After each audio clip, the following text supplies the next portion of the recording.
हरि ओम पूर्णमदः पूर्णमिदं पूर्णात् पूर्णमुदच्यते पूर्णस्य पूर्णमादाय पूर्णमेवावशिष्यते।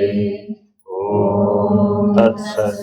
ओम सहना भवतु सहनौ भुनक्तु सह वीर्यं करवावहै तेजस्विनावधीतमस्तु मा विद्विषावहै।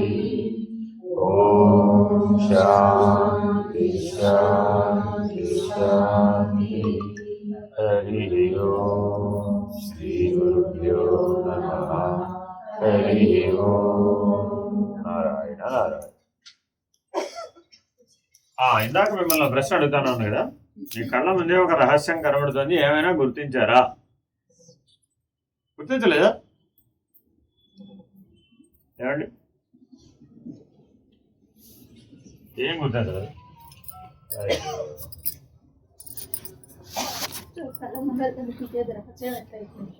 కళ్ళ ముందు కనపడేదే రహస్యం అంటే, నీ ఉద్దేశంలో రహస్యం అంటే ఏమిటి?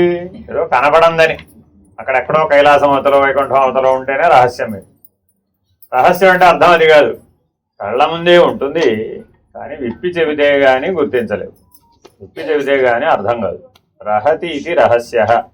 ఎవరైనా తెలిసిన వాడు ఇదిగో ఇదే, నీ కళ్ళు ఎదురుకుండానే ఉంటుంది, ఇదిగో ఇదే, ఇంతేనా, ఇదేనా, అయిపోయి అంతేనమ్మా. జ్ఞానం అనగా ఏమి? అత్యంత రహస్యం. జ్ఞానం అంటే ఏమిటి? రహస్యములలో గల అత్యంత రహస్యం ఏది? జ్ఞానమే. ఎందుకని? ఎందుకో చెప్పండి. ఎందుకు జ్ఞానం అత్యంత రహస్యం? ఎందుకు జ్ఞానం అత్యంత రహస్యం? జ్ఞానం ఎందుకు అత్యంత రహస్యం? జ్ఞానం ఎందుకు అత్యంత రహస్యం? కొంతమందికే తెలుసు కాబట్టి ఇవన్నీ ఆన్సర్లే, కానీ సరైన ఆన్సర్ ఏది? ఇప్పుడే చెప్పారు. రహస్యం అంటే ఏమిటి? నీ కళ్ళ ముందే ఉంటుంది, ఎవరైనా ఇదిగో ఇదే నాయనా అంటే తప్ప నీ స్వరూపమే జ్ఞానం. కాబట్టి ఎంతసేపు మనం ఎక్కడ వెతుకుతున్నాం? అన్యంగా. మనం ఎంతసేపు ఎలా చూడాలనుకున్నాం? అన్యంగా, వేరుగా కనబడదు అంతే. నువ్వేరా అది? నేను కాదండి బాబు, నేను కానే కాను. ఎవరు మరి? నేను కాక ఎవరైనా ఒకరు, వేరే ఎవరైనా కావచ్చు, వాళ్ళని ఎవరినైనా ఒప్పుకుంటాడు కానీ జ్ఞాని అని. నువ్వు జ్ఞాని వేరా నాయన? నేను అజ్ఞాని నేనండి మహాప్రభో అంటాడు. ఎందుకని? ఎందుకని? గుర్తించలేకపోవడం చేత. అంతే. గుర్తిస్తే జ్ఞానమే. అంతే. రహస్యం ఉంది ఇప్పుడు అక్కడ. అర్థమైందండి? మరుగై ఉంటేనే రహస్యం అనేది వాచ్యార్థం అనమాట. అర్థమైందండి? మరుగ్గా ఉంటుంది అనమాట. దాని ముందు ఒక కవర్ ఉంటుంది, ఆ కవర్ తీసేస్తే దాని వెనక ఏముందో తెలిసిపోతుంది. ఇది వాచ్యార్థం. వాస్తవానికి అందులో ఉన్న లక్ష్యార్థం ఏమిటంటే గుర్తిస్తే తెలియబడేది ఏదైనా సరే. జ్ఞానం అంటే ఏమిటి? గుర్తిస్తే తెలియబడుతుంది అంతే. గుర్తించకపోతే గుర్తించనంతకాలం తెలియదు అంతే, వేరే ఇంకేమీ లేదు. ఎంతకాలం అజ్ఞాని. కాబట్టి పుట్టిన తర్వాత ఎంతకాలం అజ్ఞాని? కాబట్టి మనం ఎంతకాలం అజ్ఞాని? గుర్తించనంత వరకే. గుర్తిస్తే జ్ఞానమే. అర్థమైందండి? సరే. మీ అందరికీ అక్షతలు ఎక్కడ వేశారు? ఎక్కడ ఎక్కడ ఎక్కడ ఎక్కడ ఎక్కడ? ఉత్తర ద్వారం. దాని పేరేంటండి? ఉత్తర ద్వారం. మీ ఉత్తర ద్వారంలో భగవంతుడు ఉన్నాడు. గుర్తిస్తే అర్థమైందండి? ఎక్కడ గుర్తించాలి ఇప్పుడు మనం? మీ ఉత్తర ద్వార స్థానంలో భగవంతుడు పుట్టక ముందు నుంచి ఉన్నాడు. భూమి మీద మీరు జన్మించక ముందు నుంచే తల్లి గర్భంలో మీరు స్థానం సంపాదించినప్పుడే మొట్టమొదట స్థానం ఎక్కడొచ్చిందయ్యా అంటే జైగోట్ ఏర్పడంగానే, సంయుక్త బీజకణం ఏర్పడగానే మొట్టమొదట ఏర్పడేది ఈ స్థానమే. ఈ స్థానం తర్వాతే అన్ని వ్యవస్థలు వస్తాయి. కేంద్ర నాడీ వ్యవస్థ కానీ, మెదడు కానీ, వెనుపాము కానీ అన్నీ ఇక్కడ పుట్టాల్సిందే. ఇదే మన శరీరంలో ఉన్నటువంటి అత్యుత్తమమైన స్థానం. అర్థమైందండి? అందుకే దీని పేరు ఉత్తర ద్వారం. అర్థమైందండి? మిగిలినవన్నీ అనేక రకాల పేర్లు ఉండవచ్చు. ఈ దేహం అనేటటువంటి కోటకి ఎన్నైనా ద్వారములు ఉండవచ్చు, కానీ ఉత్తర ద్వారం మాత్రం ఇదే శిఖాస్థానమే. అర్థమైందండి? అందుకే జాగ్రత్తగా కాపాడుకుంటూ ఉండాలట. చిన్నపిల్లల్ని ఎవరైనా కానీ అలా వడ్డేశారనుకోండి, ఏమంటారు? ఏట్రా జాగ్రత్తగా ఉండక్కలే అంట. ఎందుకనిట? మీ ఆయువు పట్టు అక్కడ ఉందట. అర్థమైందండి? ఏముంది అక్కడ? ఆయువు పట్టు అంటే అర్థం ఏంటి? ప్రాణం అక్కడ పుట్టింది, అది ఆయువు పట్టు అంటే అర్థం. ప్రాణం ఎక్కడ పుట్టింది? ఇగో ఇక్కడ పుట్టింది. ఇక్కడి నుంచే ప్రారంభం ప్రాణచలనం. ప్రాణచలనం ఉడిగిపోతే ఎక్కడికి వెళ్ళిపోతాం? మళ్ళీ అక్కడికే. కాబట్టి మీకున్నటువంటి 5 సాధనాలు భగవంతుడు ఇచ్చాడు. శరీరం, ప్రాణం, మనసు, బుద్ధి, నేను. 5 ఉన్నాయా లేవా? 4 ఉన్నవాళ్ళు ఉన్నారు ఎవరైనా? శరీరం, ప్రాణం, మనసు, బుద్ధి, నేను. 4 ఉన్నాయా? 5 ఉన్నాయా? 5 ఉన్నాయా? 4 ఎవరికి? ఏం తీసేద్దాం? ఒకటి తీసేద్దామండి. ఏం తీసేద్దాం? నేను తీసేసి 4 ఎలా పనిచేస్తాయి? మరి పనిచేస్తాయా? పనిచేస్తాయా? గోడ పడ్డామే అప్పుడు. ఎందుకని? మరి ఆ నేనే ఆధారం. ఈయన ముందున్న 4టికి ఏది ఆధారం? ఆ నేనే ఆధారం. ఆ ఉత్తర ద్వారంలో ఉన్న నేనే ఆధారం. ఇప్పుడు ఉత్తర ద్వారంలో ఉన్న నేనంటున్నామా? వేరే ఎవరినైనా నేనంటున్నామా?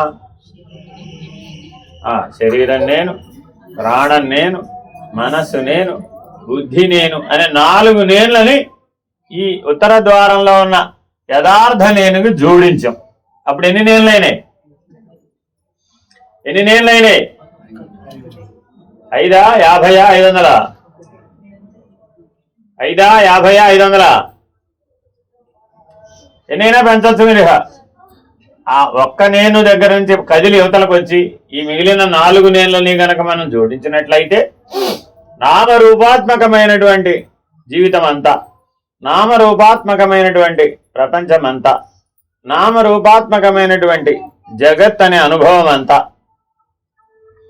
ఈ 5 నేనులతోనే ముడిపడి ఉన్నాయి. ఈ 5 నేనులను విడిపించుకోవడం నేర్చుకోవడమే భవసాగర తరణం. చాలామంది ఏమండి గురువు గారి దగ్గరకు వచ్చాం, మాకు ఇంకా మోక్షమే అనేవాళ్ళు ఉన్నారా లేదా? ఎందుకని? గురువు గారి దగ్గరికి, ఈశ్వరుడి దగ్గరికి వెళ్ళి అత్యుత్తమ ఫలితాన్ని ఏం పొందగలుగుతారు? మోక్షమే. మానవ జన్మకు అత్యుత్తమమైన ఫలితం ఏమి? మోక్షమే. ఈ మోక్షం దేని వల్ల లభిస్తుంది? శరీరం నేను వల్ల లభిస్తుందా? లభించదా? అయితే మరి శరీరం వదిలేలుగా మరి మనం వదిలేసిన తర్వాత మోక్షం వస్తుందని చెప్పాలి. కరెక్టేనా? అలా చెప్పాం. ఒక సిద్ధాంతం ప్రకారం శరీరమే నేనుగా జీవిస్తున్నాం కాబట్టి నా మోహాలు, నా బంధాలు, నా బాంధవ్యాలు, నా బంధుత్వాలు అన్నీ దేంతో ముడిపడ్డాయి? శరీరం నేనుతోనే ముడిపడ్డాయి.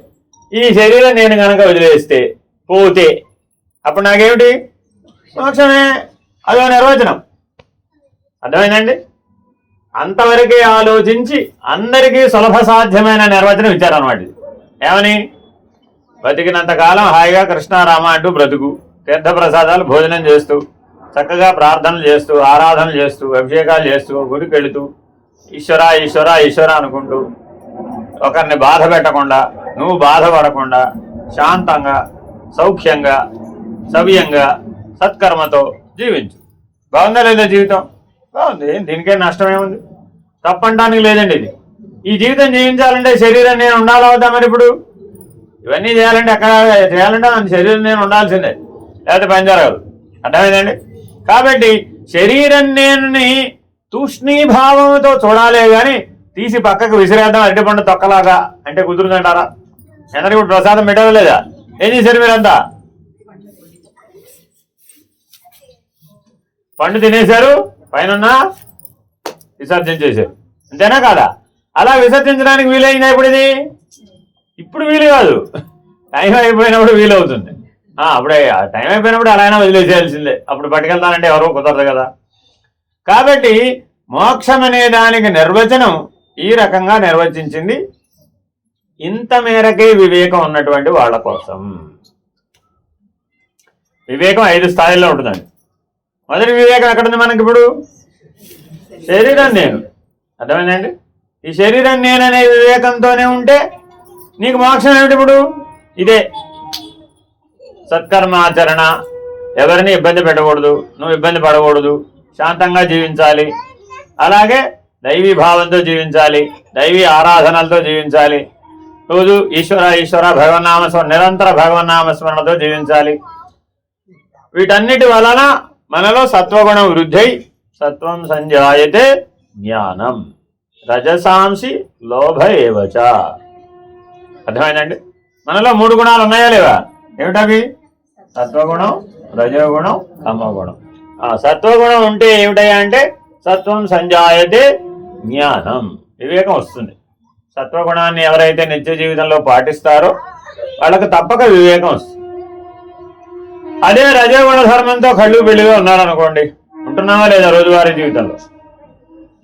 24 గంటల్లో ఎప్పుడో ఒకసారి కళ్ళు పెళ్లిగా ఉంటున్నావా లేదా? ఉంటున్నావా లేదా? ఉంటే ఏమవుతుందండి? రజసాంసి లోభ ఏవచ. ఆ రజోగుణ ధర్మం వల్ల లోభ లక్షణం వస్తుంది. ఈ లోభ లక్షణం 3 నరక ద్వారాల్లో ఒకటి. అర్థమైందండి? ఈ ప్రపంచంలో కావాలని ఎవరైనా నరకంలో పడడానికి సిద్ధంగా ఉన్నారా?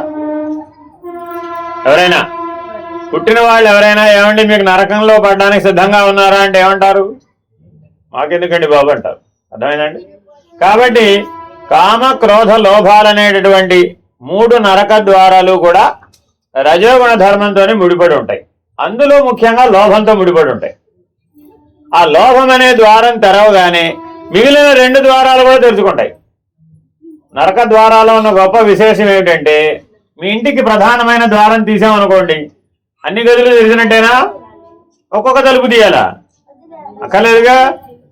ఇంటికి లోపలికి వెళ్ళాలండి, లోపల 4 గదులు ఉన్నాయనుకోండి, ఈ తలుపు తెరిస్తే అన్ని తెరుచుకున్నట్టే. అలాగే లోభం అనే ద్వారం కనుక మనం ఎప్పుడైతే రజోగుణ ధర్మంతో తెరవగానే అప్పుడు అంతర్గతంగా ఉన్న కామక్రోధాలు కూడా తెరుచుకుంటాయి. 3 నరక ద్వారాల ద్వారా మానవుడు దుఃఖాన్ని పొందుతాడు, తప్పక గమనించాలి. సరే, ఇప్పుడు శరీరం నేనన్న దగ్గర నుంచి ప్రాణం నేనన్న దగ్గరకు వద్దామండి. వస్తే మోక్షం ఏమిటి? శరీరం నేనన్నప్పుడు కూడా అదే చెప్పాం. మరి ప్రాణం నేనుకి అదే మోక్షం అంటేటగా. ప్రాణం నేను అన్న వాళ్ళందరూ కూడా యోగ సాంప్రదాయంలోకి వచ్చేస్తారనమాట. రకరకాలైనటువంటి యోగ ప్రక్రియలన్నీ అందులోకి వచ్చేస్తాయి.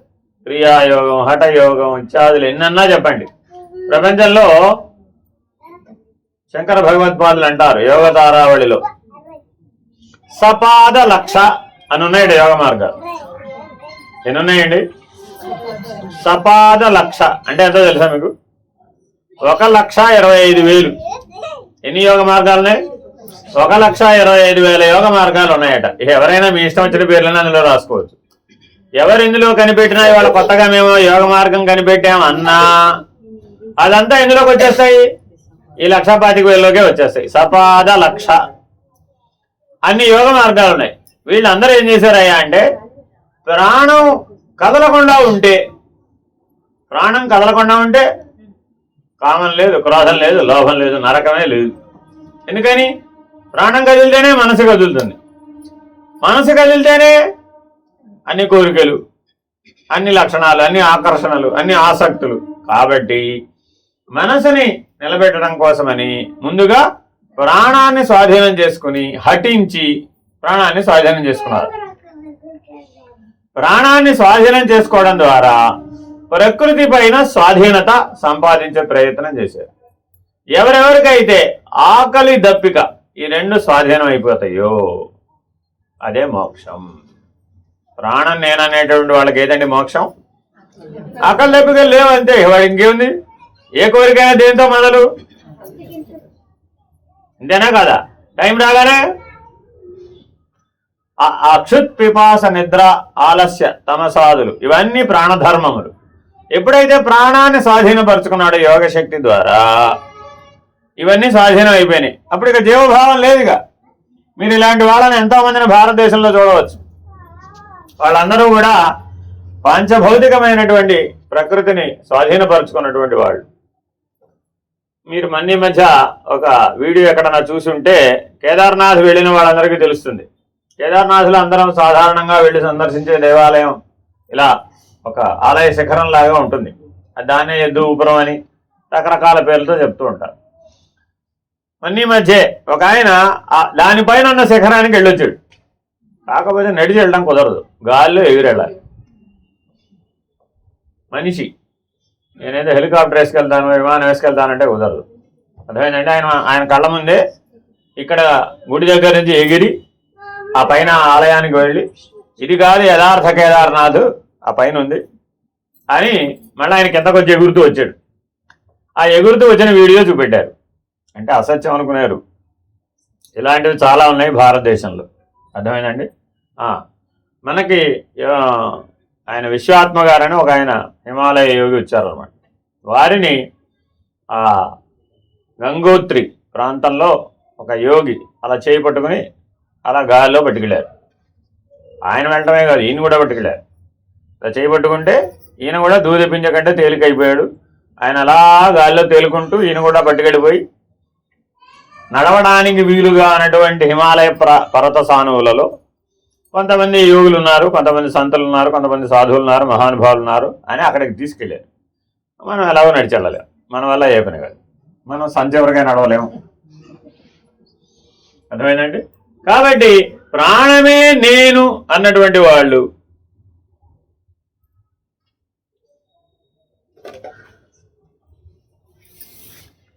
ఆశీర్వచనం మిస్ అయిపోయి సర్వం సద్గురుచరణారవింద అర్పణమస్తు పరమేశ్వర అర్పణమస్తు. శుభ.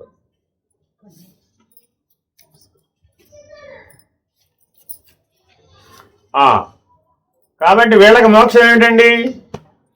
ఆకలి, దప్పిక, నిద్ర ఇవి మూడు లేకపోవడమే మోక్షం. ఇంకొక మార్గం కూడా ఉంది. వీళ్ళు ప్రాణాన్ని స్వాధీనం చేసుకుని ఉంటారు కాబట్టి ప్రాణోత్క్రమణం చేయగలిగినటువంటి వాళ్ళు. అంటే అర్థం ఏంటి? ప్రాణోత్క్రమణం అంటే ప్రాణాయామ యజ్ఞం బాగా చేస్తారు. చేసి ప్రాణాయామ యజ్ఞం అంటే ప్రాణే పైకి వెళ్ళేది ప్రాణం, కిందకి వెళితే అపానం, ప్రాణం అపానంలో, అపానం ప్రాణంలో పైకి కిందకి తిరిగి తిరిగి తిరిగి స్వాధీనం అయిపోయి ఇక్కడ గట్టిగా పట్టుకుని ఇక్కడ గట్టిగా పట్టుకుని ఇక్కడ గట్టిగా పట్టుకుంటారు. ఇక్కడి నుంచి కదలదనమాట ప్రాణం.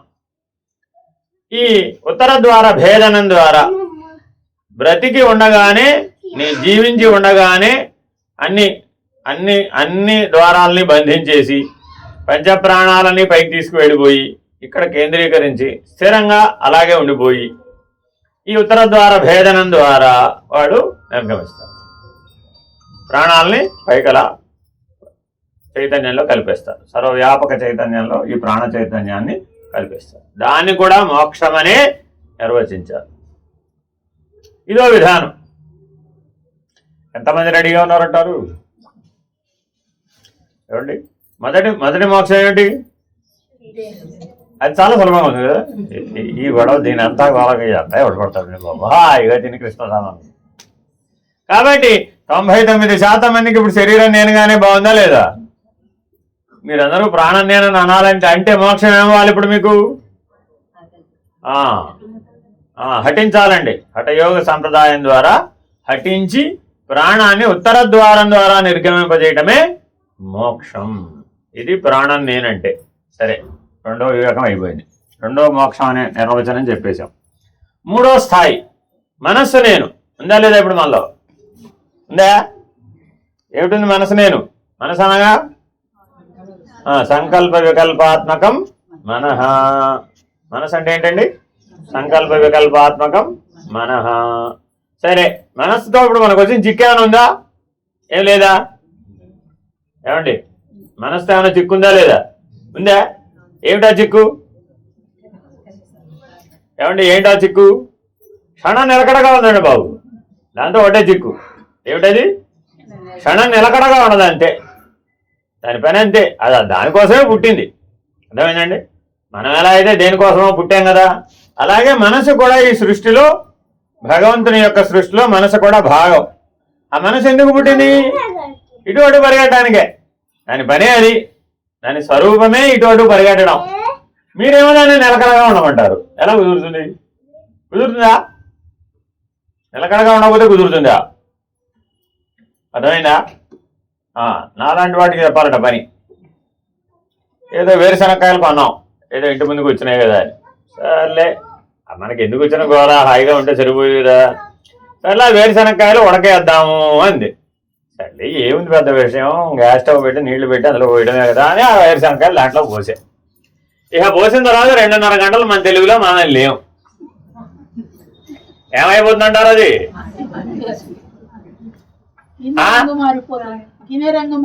గిన్నె కాదమ్మా, సాయంత్రం బూడిద అయిపోయినాయి లోపల అంటే వేరుశనక్కాయలు. ఇల్లంతా అలుముకుపోయింది. ఎంత అలుముకుపోయింది అంటే నాకు ఊపిరి ఆటలేదు, ఆగిపోయింది. ఏంటి ఊపిరి ఆటలేదు, ఒళ్ళ లోపలంతా మండిపోతుంది. ఏదో తేడా వచ్చింది. అప్పుడు తల విదిలిని చూస్తే ఓహో, అర్థమైందండి? కాబట్టి సంకల్ప వికల్పాత్మకం మనః. పోయిందంటే పోయింది. అది పోయింది. పెద్ద మనిషి 2.5 గంటల దాకా రాలేదు. ఏమండి? అలా ఉంటే ఎలాగా? సాయంత్రం మా శ్రీమతి గారు వచ్చారు. ఏమిటి మీరు ఏదో చేశారు అర్థమైందా? ఏం చేశానమ్మా తల్లి, ఇదిగో ఇదే చేశాను. అసలు నిన్ను ఎవరు రమ్మన్నారు కిచెన్లోకి? నేనా కాదు? ఆలోచించండి. మీరు రోజు వంట చేస్తూ మీ తెలివి కాసేపు 2.5 గంటలు ఎటన్నా పోయింది అనుకోండి, ఏమైపోతుంది ఆ వంట? కుటుంబం అంతా ఆ రోజుకు బస్తే. అంతేనా కాదా? కాబట్టి ఈ మనసు మరి మన మాట వినాలా అక్కర్లేదా? వినాలి. మనసు మాట మీరు వినాలా అక్కర్లేదా? మరి ఇప్పుడు జీవితం అంతా చేసినదే కదా. జీవితం అంతా ఏం చేశారు? మీ మాట మనసు వినది, ఆ మనసు మాట మీరు వినారా? అయ్యయ్యో. కాబట్టి మనసే నేనన్న వాళ్ళకి మోక్షం ఏమిటయ్యా? మోహక్షయమే మోక్షం. మనసులో ఉన్న ఈ కదలటానికి ప్రధాన కారణం ఏమిటి? మోహ లక్షణం. ఆ మోహ లక్షణం ఉన్నంతకాలం అది కదులుతూనే ఉంటుంది. ఆ మోహ లక్షణం కనుక లేదనుకోండి, ఇహ కదలదు, అంతే. కాబట్టి మనసే నేనంటే మోక్షం ఏమిటి? మోహక్షయమే మోక్షం. నీకు ఏ క్షణంలో మోహం వదిలేస్తే అదే మోక్షం. దానికి ఏం చెప్పారు? అందుకని మనయో మనుష్యాణం కారణం బంధమోక్షయో బంధై విషయాసక్తం ముక్త్యై నిర్విషయం మనః. అర్థమైందండి? మనసే బంధానికైనా మోక్షానికైనా కారణ వస్తువు. ఆ వస్తువు, ఆ పనిముట్టుని జాగ్రత్తగా వాడడం వస్తే, ఒకవైపుకి తిప్పారనుకోండి తాళం చెవి, ఏమైంది? తాళం పడింది. ఇటు తిప్పితే తెచ్చుకోండి, అంతే. ఎటువైపు తిప్పితే మీకు లాక్ పడిపోతుందో అది మోహ లక్షణం. ఎటువైపు తిప్పితే మోహ లక్షణం లేకుండా పోతుందో, మోక్ష లక్షణంతో ఉంటారో అదాన్ని మోక్ష లక్షణం. తిప్పడం, ఆ తాళం చెవి, మనసు అనే తాళం చెవిని తిప్పడం రావాలి. ఇది బాగా అభ్యాసం చేయాలి. అర్థమైందండి? ఆ మనసును అట్లా ఎవరైతే స్వాధీనం చేసుకుని బంధమోక్షాల మధ్యలో ఉపయోగించగలుగుతారో వాళ్ళకి, మనసే నేనన్న వాళ్ళకి మోహక్షయమే మోక్షం. 3 నెలలు అయిపోయినాయండి. 4వ నేనిగా ఏమిటండి అది? ఉందా లేదా? ఏమండి, బుద్ధి నేను ఉందా లేదా? ఉందా? ఏమిటది? బుద్ధి నేనంటే ఏమిటండి? నిర్ణయాత్మకం. సంకల్ప వికల్పాత్మకం మనః నిర్ణయాత్మకో బుద్ధి. మీరు ఉన్నారా లేదా? ఇక్కడంతా ఉన్నారా లేదా? ఉన్నారా? ఎవటనంటావా? ఉన్నారా లేరా? ఉన్నానన్నా నిర్ణయమే, లేనన్నా ఎవరు చెప్పాలి? బుద్ధి. గుర్తుపెట్టుకోవాలి. అంటే గుర్తించడమే దాని పని. ఉన్నానని గుర్తిస్తుంది, లేనని గుర్తిస్తుంది. బుద్ధి పని ఏమిటంటే ఇప్పుడు గుర్తించడం. దానికి వేరే పని పడలేదండి. నిర్ణయం ఎలా చేస్తుందంటే గుర్తించడం ద్వారా చేస్తుంది. మీరు గుర్తించకుండా చెప్పండి, నాకు తెలియదు. అవునా కదా? మీ ఇల్లు గాఢాంధకారంగా ఉందండి. మీరు ఎటో తీర్థయాత్రలకు పోయారు, 365 రోజులు ఏకంగా. ఎన్ని రోజులు లేదు తీర్థయాత్రకి? 365 days. తలుపు తీసిన వాడు లేడు, ఇల్లంతా చీకటి గుయ్యారం. అంతేనా కాదా? లోపలికి వెళ్ళారు, లోపలికి వెళ్ళగానే మీ ఇల్లంతా మీకు గుర్తుకొస్తున్నా కదా? మీరేగా తాళం వేసి వెళ్ళారు, ఏ వస్తువు ఎక్కడ పెట్టారు, ఏది ఎక్కడ ఉందో సంవత్సరం క్రితం గుర్తొస్తున్నా రాదా? వస్తుందా? వస్తుందా? మీరు వచ్చేప్పటికి అర్ధరాత్రి 12 అయింది, కరెంటు లేదు. సీన్ ఏమిటండి? సంవత్సరం తీర్థయాత్రకు వెళ్ళారు, తిరిగి వచ్చేటప్పటికి ఎంత అయింది టైము? అర్ధరాత్రి 12 అయింది, కరెంటు లేదు, మీ మొబైల్లో ఛార్జ్ లేదు. ఇప్పుడు అది చాలా ఇంపార్టెంట్.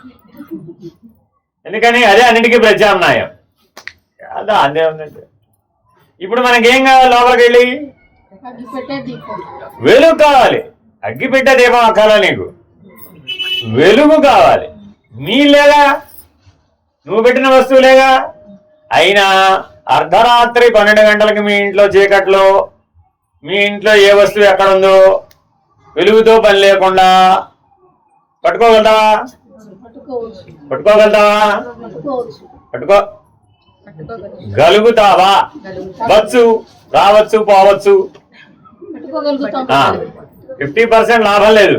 చెయ్యి ఎక్కడ పెడితే ఏం పడిపోతుందో నాకు తెలియదండి అన్నా అనుకోండి, ఇప్పుడు ఏం చేయాలి? అంతేనా కదా? చీకట్లో రాగానే మొదట మన సందేహం ఏమొస్తుందండి? తడువుకుంటారా లేదా? ఫస్ట్ తడువుకుంటారండి. ఈ తడువుకునే పని ఎవరు చేస్తున్నారు?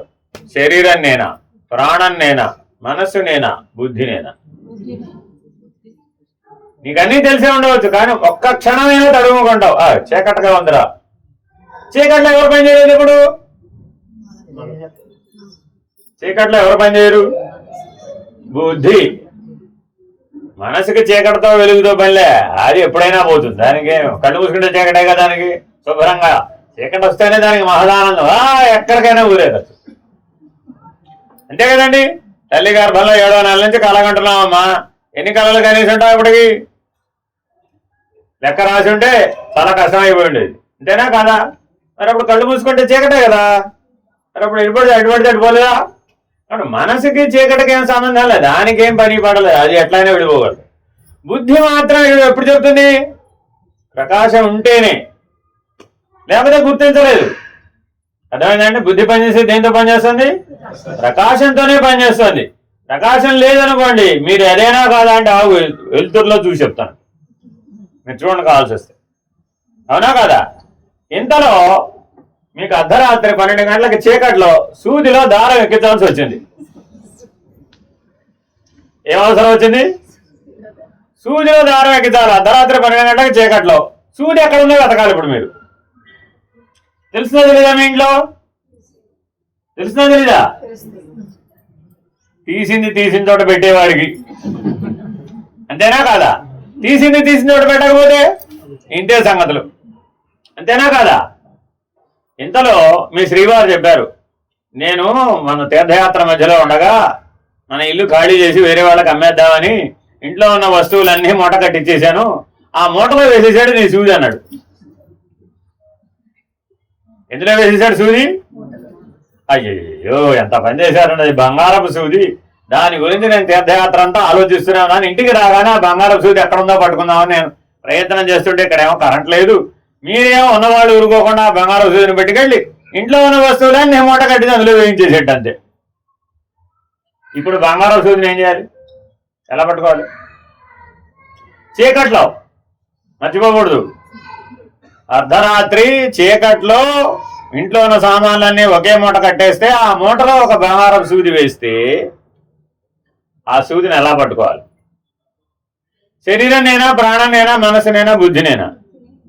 దేని వాడాలి? ఇప్పుడు వాడాలా వద్దా?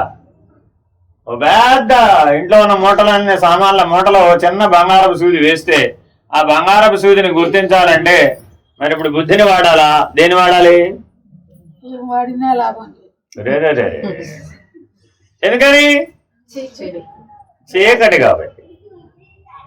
అంత కటిక చీకట్లో ఈ బంగారపు సూదిని గుర్తించచ్చా?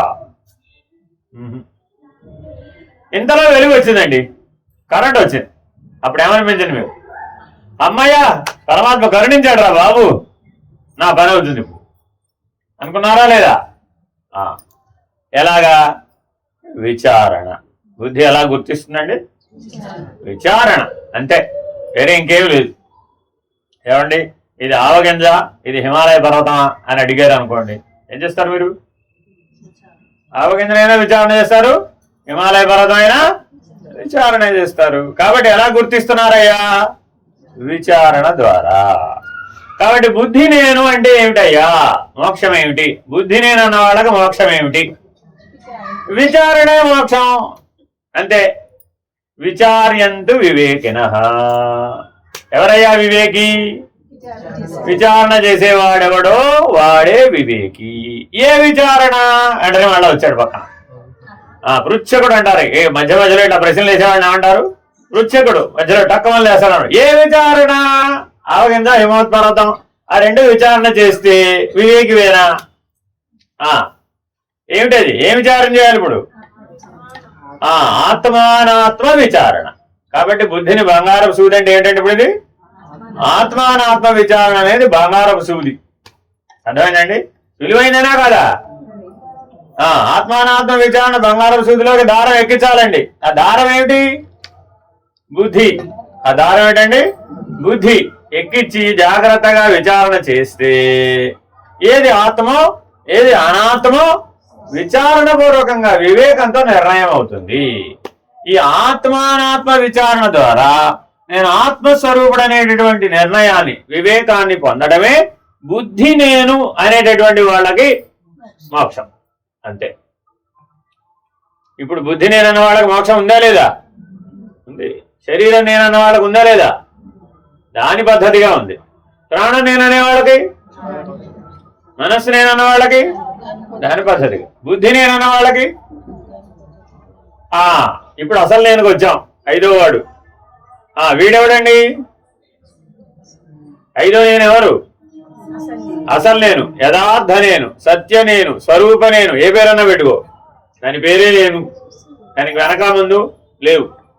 మిగిలిన వాడన్నిటికీ శరీరం నేను, ప్రాణం నేను, మనసు నేను, బుద్ధి నేను, ఇలా ఏవో ఉన్నాయి పక్కన. ఈ నేనుకు మాత్రం వెనక ముందు ఏమి లేవు. నేను నేనైన నేను. ఈ నేను ఎటువంటిదండి? నేను నేనైన నేను. అంతే. నువ్వు ఎన్నిసార్లు చెప్పినా అది నేనే అని చెప్పడం కోసం నేను చెప్తున్నావు అనమాట.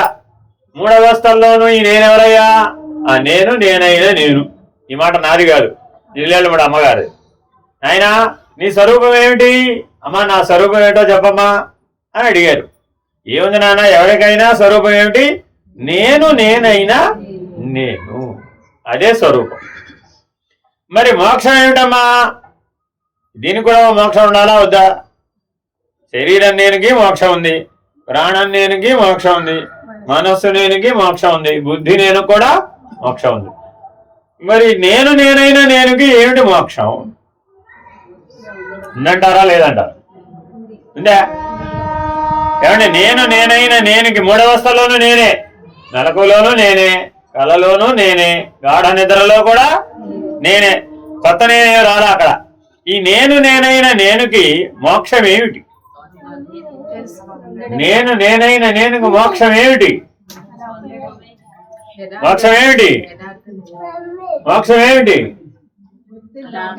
ఏమండి, నేను నేనైనా నేనుకు మోక్షం ఏమిటి? ఆలోచించడం లేదు, ఆలోచించడం లేదు. నేను నేనైనా నేనుకు మోక్షం ఏమిటి? నేను నేనైనా నేనుకు మోక్షం ఏమిటి? బంధమే లేదు. నేను నేనైనా నేను అన్నవాడికి ఏమైనా బంధం ఉందా? బంధం లేకపోతే ఇప్పుడు వాడికి మోక్షంతో పని ఏమండి? లేదుగా. కాబట్టి మోక్షం ఏమిటి? స్వరూపంలో ఉండడమే, ఉన్నది ఉన్నట్లుగా ఉండడమే. కాబట్టి బంధం లేదు అన్న నిర్ణయంలో ఉండాలి. వీడొక్కడికే సాధన అవుతుంది. నేను నేనైనా నేనుగా ఉన్నవాడికి మాత్రమే ఒకటి సాధ్యం. ఏమిటది? బంధమే లేదు, అంతే. అర్థమేనండి? మిగిలిన వాళ్ళకి శరీరం నేను ఆయన దగ్గరికి వెళ్ళామండి. ఇప్పుడు బంధం లేదా అని అడిగాం, ఏమన్నాడు? అబ్బో నాకున్న బంధాలు అసలు ప్రపంచంలో ఎవరికి లేవండి బాబోయ్. ఎన్ని బంధాలు! అటు వెళ్దామంటే కుదరదు, ఇటు వెళ్దామంటే కుదరదు, అది చేద్దామంటే కుదరదు, ఇది చేద్దామంటే కుదరదు. ఇంకా ఆసక్తి పోలేదు, ఈ ఆసక్తి పోలేదు, ఆ పని చేయలేదు, ఈ పని చేయలేదు, అలా చేయలేదు, ఇలా చేయలేదు, అలా ఉండలేదు, ఇలా ఉండలేదు. ఈ ఊహలు అపోహలన్నీ శరీరం నేను, ప్రాణం నేను, మనస్సు నేను, బుద్ధి నేను, ఈ 4 నేనుల దగ్గర సకల బంధాలు ఉన్నాయి. కాబట్టి ఆ 4 నేనుల దగ్గర ఉన్నప్పుడు మోక్ష నిర్వచనం వేరే. అందుకని అందరికీ ఒకే నిర్ణయం, అందరికీ ఒకే విధానం, అందరికీ ఒకే పద్ధతి అన్నారనుకోండి, చేతనవుతుందంటారా? చేతనవుతుందంటారా? అవుతుందా? రాత్రికి రాత్రి మీరు అర్జెంటుగా హఠయోగం నేర్చేసుకుని ఉత్తర ద్వారం ద్వారా ఎవరికి చెప్పా పెట్టకుండా కపాల మోక్షం చెందించి వెళ్ళిపోతే బాగుంటుంది కదా. ఒక పని అయిపోతుంది మోక్షం. ఒక రోజులో అయిపోతుందండి ఇది, తెలుసా మీకు ఎవరికైనా? ప్రాణోత్క్రమణం అనే విద్య నేర్చుకోవడానికి, అసలు విద్య నేర్చుకోవడానికే 12 ఏళ్ళు పడుతుంది. అర్థమైందండి? పంచ ప్రాణాలను పంచ ఉప ప్రాణాలతో కలవకుండా నియమించి నిరోధించడానికి 12 సంవత్సరాలు పడుతుంది. అలా నియమించి నిరోధించడం వస్తే దానిని కంఠగతంగా నిలపడానికి, ఇక్కడ కంటే కిందకి దిగకుండా నిలపడానికి, కంఠగతంగా నిలపడానికి 12 సంవత్సరాలు పడుతుంది. అర్థమైందండి? ఆజ్ఞాచక్రం భ్రువు మధ్యంలో ప్రాణాలను నిలిపి ఉంచడానికి 12 ఏళ్ళు పడుతుంది. సహస్రారంలో నిలిపి ఉంచడానికి 12 ఏళ్ళు పడుతుందండి. ఎన్ని 12 లెక్కేసుకోండి. ఇక 4 12 అయినాయండి, 48. ఆఖరి 12 ఇక్కడ 60. అందుకు షష్ఠి పూర్తి చేసే విధానాన్ని ప్రవేశపెట్టారు. ఇప్పుడు షష్ఠి పూర్తి అని ఏం చేస్తున్నారు? మరోసారి వీడియో తీసుకుంటారు. అర్థం ఉందేమైనా? ఎవరి కోసం పెట్టారయ్యా అంటే 60 ఏళ్ళు సాధన చేసి కపాల మోక్షానికి సిద్ధపడ్డాడు అటువంటి యోగీశ్వరుడు అని అందరూ కలిసి వారి ఆశీర్వచనం తీసుకుంటున్నారు. షష్ఠి పూర్తి నాడు వాళ్ళని ఎవరు ఆశీర్వదించారండి, అందరూ వారి ఆశీర్వచనం తీసుకోవడమే. ఏమిటి చేశారు వారు 60 ఏళ్లలో? పుట్టినప్పటి నుంచి ఈ యోగ సిద్ధిని పొంది ఆ కపాల మోక్షం చెందించడానికి కావాల్సినటువంటి సామర్థ్యాన్ని 60 ఏళ్లలో సంపాదించాడు. ఆ సందర్భంగా మృత్యుంజయ ఆవాహన చేసి, మృత్యుంజయుని ఆరాధన చేసి స్వయముగా తాను మృత్యుంజయుడు అయ్యాడని అవగృధ స్నానం ద్వారా ఆశీర్వదించి, ఇప్పుడు ఆయన ఆశీర్వచనం మీరు అందరూ పొందండి, మీరు కూడా అప్పుడు మృత్యుంజయులు అవుతారు అనేటటువంటి సంప్రదాయాన్ని సనాతన ధర్మం ప్రవేశపెట్టి, ఇది మానవ జీవితంలో అనేక ఘట్టాలలో ఉన్నటువంటి ఆచార సంప్రదాయాలు. కాబట్టి మీరు రోజువారీ జీవితం జీవించేటప్పుడు మీలో ఏ రకమైన స్ఫురణ ఉంటే ఆ రకమైన మోక్షాన్ని మీరు పొందవచ్చు. ఎలా అయినా మీరు మీ అంతిమ లక్ష్యం మాత్రం మోక్షమే. అర్థమైందండి? కాకపోతే ఇందులో ఒక చిక్కు ఉంది. ఏమిటా చిక్కు? శరీరం నేనంటే మోక్షం వచ్చిందా లేదా? మరణానంతరం. ఎప్పుడు వస్తుంది ఇది? మరణానంతరం. ప్రాణం నేనంటే ఎప్పుడు వస్తుంది? అది మరణానంతరమే. అదేనండి. మనసు నేనంటే ఎప్పుడు వస్తుంది? మనసు నేనంటే ఎప్పుడు వస్తుంది? మోహక్షయం అవ్వాలి, అంతే కదా? అది ఎప్పుడు అవుతుంది? అది కూడా మరణానంతరమే. మోహక్షయం బ్రతికొండగా అవదండి. ఎందుకనిట చెప్పగలరా ఎవరైనా? ఆఖరి శ్వాసలో నీకు వచ్చే కోరిక ఏమిటి? ఆఖరి శ్వాసలో నీకు వచ్చే కోరిక ఏమిటి? ఒక కోరిక వస్తాడు ప్రతివాడికి, నీకు తెలిసినా తెలియకపోయినా ఒక కోరిక తప్పక కలుగుతున్నాడ. ఏమిటది? ఇంకా బ్రతికి ఉండాలి. ఏమండి? ఏం కలుగుతుంది కోరిక? ఇంకా బ్రతికి ఉండాలంటే. అప్పుడు అమ్మవారు కానీ అయ్యవారు కానీ ఏం చెప్పాలి? ఇది జీర్ణం అయిపోయింది కదా, మరి దీంట్లోనే ఉంటావా అని అడుగుతాడు. దీంట్లోనే ఉంటే నా పని అవ్వడం లేదు కదా అని ఉల్టా ఈయనే ప్రశ్నిస్తాడు. అప్పుడేం చేయాలి? ఇదే ఛాయిస్, నాదేం లేదంటాం. అర్థమైందండి? తగినటువంటి ఉపాధిలో ప్రవేశించి మరలా జీవిస్తాడు. కాబట్టి జీవుడు ఏం చేశాడు? ఇప్పుడు ఒక ఉపాధి నుంచి మరొక ఉపాధికి పరిణామం. మరణానంతర మోక్షం అనేది నిర్ణయంగా చెప్పాలంటే వీలైందా ఇప్పుడు? మరి అవలా. ఎందుకని? ఏమో నో గ్యారంటీ. అయ్యే అవకాశం ఉంది, ఛాన్స్ ఉంది. అలా నువ్వు సరిగ్గా జీవిస్తే ఆఖరి శ్వాసలోగా మోహక్షయం గనక అయిపోతే మరణానంతరం నీకే వైకుంఠమో కైలాసమో కనుక ప్రాప్తిస్తే సాలోక్యమో సామీప్యమో సారూప్యమో సాయుధ్యమో వంటి క్రమముక్తులలో ఏదో ఒక ముక్తి సిద్ధించే అవకాశం ఉంది. కాకపోతే అలా జీవించి ఉండాలి. ఆ జీవన పర్యంతం అలా జీవించి ఉండాలి. ఉన్నామంటారా? మనం ఉన్నామంటారా? ఇడ్లీ సాంబార్ మీద దృష్టి పెట్టామంటారా? కాబట్టి శరీరం నేను, ప్రాణం నేను, మనసు నేను, మూడింటిలో కూడా మరణానంతర ముక్తి మాత్రమే సాధ్యం. బ్రతికొండగా మాత్రం చాలా చాలా కష్టం. సాధించిన వాళ్ళు ఉన్నారు, లేరని కాదు. అయితే ఏంటి, వాళ్ళు చాలా చాలా ఎక్స్ట్రీమ్ స్టేజ్ వాళ్ళు. అర్థమైందండి? అంటే ఉదాహరణ చెప్తాను మీకు. చైతన్య మహాప్రభు, అలా ఆ కోవలో వాళ్ళు చాలా మంది ఉన్నారండి. వాళ్ళందరూ భక్తి సాంప్రదాయం, భజన సాంప్రదాయం, సంకీర్తన సాంప్రదాయం, ఇవన్నీ అందులో నుంచి వచ్చినవే. ఇవన్నీ మనస్సు ద్వారా మనం ముక్తి మార్గాన్ని చెందడానికి ప్రయత్నం చేసినాం అన్నమాట. అయితే చిట్ట చివరి దశకు వచ్చేటప్పటికి మళ్ళా బుద్ధినేనని అనాల్సిందేనా కాదా? ఎప్పుడైనా సరే శరీరం, ప్రాణం, మనసు వాడామండి. చివరి క్షణంలో అయినా సరే బుద్ధినేను వాడాలా వద్దా? ఇప్పుడు నాకు ఈ ఉపాధి కావాలి. ఏ ఉపాధి కావాలి? ఏ ఉపాధి కావాలి? అన్ని అమ్మవారు ఉపాధి విడిచేసేటప్పుడు ఈ ఉపాధి మరో ఉపాధికి వెళ్ళాలండి. ఏ ఉపాధి కావాలి అని అమ్మవారు నేను అడిగింది. దేని వాడాలి ఇప్పుడు? ఏ ఉపాధి కావాలో చెప్పాలంటే శరీరమా, ప్రాణమా, మనసా, బుద్ధా? బుద్ధి నేను వాడాల్సింది. అక్కడ ఏమయ్యా, భగవంతుడు ప్రత్యక్షమయ్యాడు, నీ కోరిక ఏమి వచ్చా, కోరుకో, వరం కోరుకో అందనుకో. వరం ఎక్కడి నుంచి చెప్పాలి ఇప్పుడు? బుద్ధి దగ్గర నుంచా, మనసు నుంచా? ఏమండి? బుద్ధి దగ్గర నుంచా, మనసు నుంచా? జాగ్రత్తగా ఆలోచించాడు. ఎంత బాగా ఆలోచించాడు. మొత్తం జీవితంలో మిగిలిపోయిన కోరికలన్నీ కలిపి. మరి రెండోసారి అడుగుతుంటావా, ఓసారి అడుగుతుంటావా? అటో ఇటో ఓసారే, అంతేనా కాదా? మరి ఒక్కసారే కోరిక కోరేటప్పుడు జీవితంలో మనకి ఎంతవరకు అజ్ఞాన పద్ధతిగా ఎన్నైతే మిగిలిపోయి ఉన్నాయో అవన్నీ ఒకేసారి ఇప్పుడు బుద్ధిలో తొమ్మిది చూస్తాయా? చూస్తాయా? బుద్ధి స్థితిలో బంధం ఏమిటి? ఇప్పుడు విచారణ లేకుండా జీవించడం. బుద్ధి స్థితిలో బంధం ఏమిటి? విచారణ లేకుండా జీవించడం. మోక్షం ఏమిటి? విచారణతో జీవించడం, వివేకంతో జీవించడం.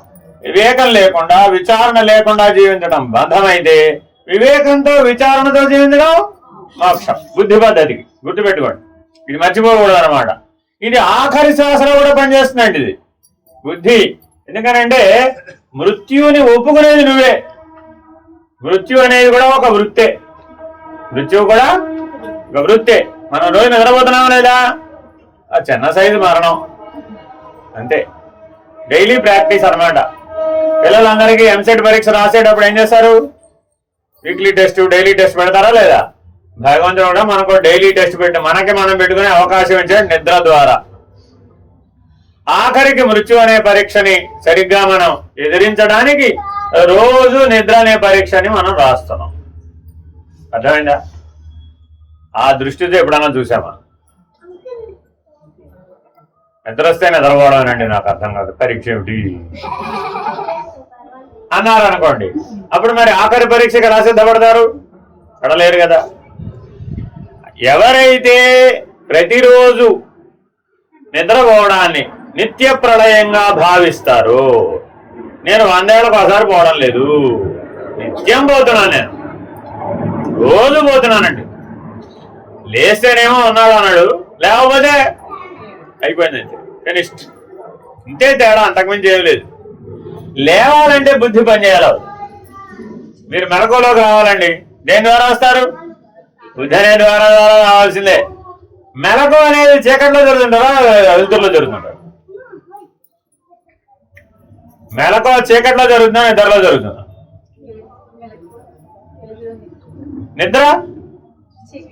నిద్ర చీకటి అండి, గుర్తుపెట్టుకోవాలి. కళ్ళు మూసుకోగానే చీకటి వచ్చిందండి, అప్పుడేమొస్తుంది? నిద్ర వస్తుంది. మళ్ళా లోపల ఒక దశకి జారిపోయిన తర్వాత ఏమైతే నిద్ర తగ్గిపోయి స్వయంగా మెలకువ లోపల వెలుగు ప్రకాశం యొక్క ప్రభావం పెరిగింది.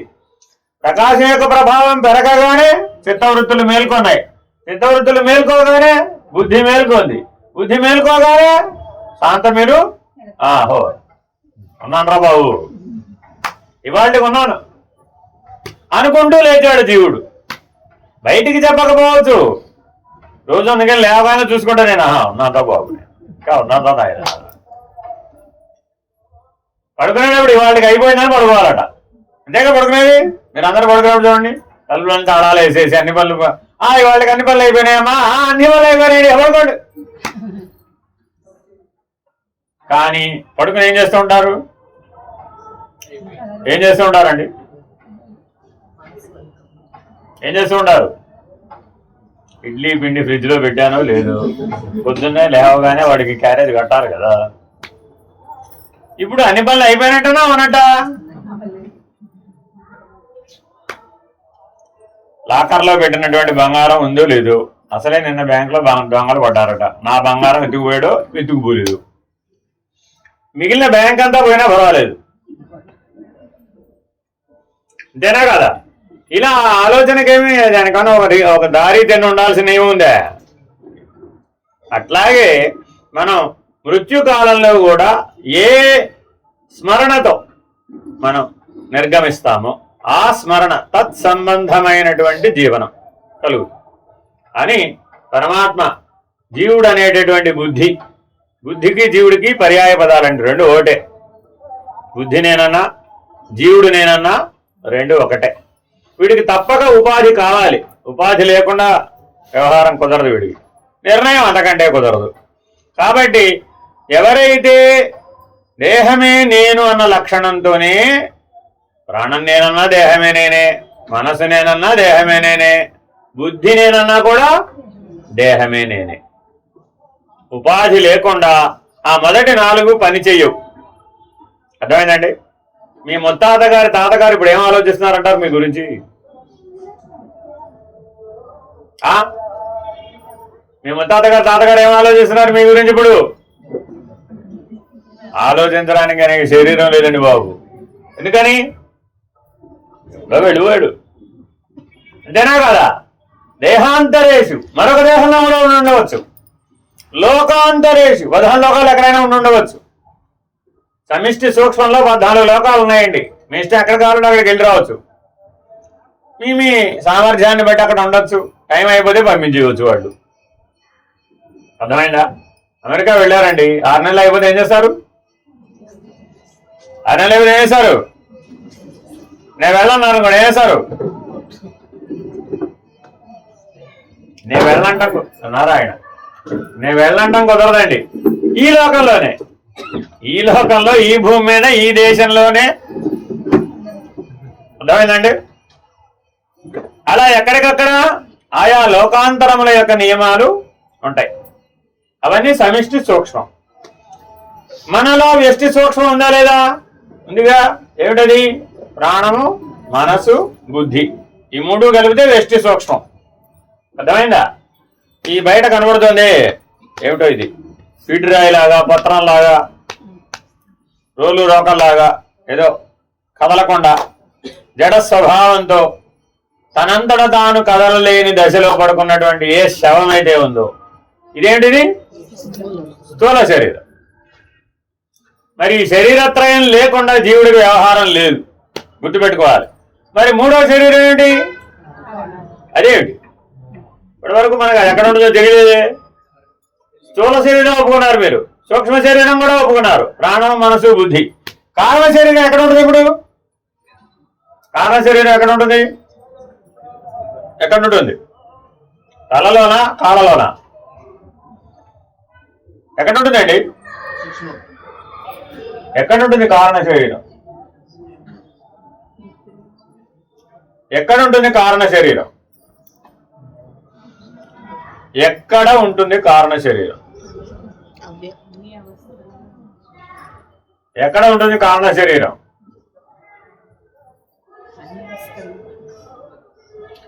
ఎక్కడ ఉంటుంది కారణ శరీరం?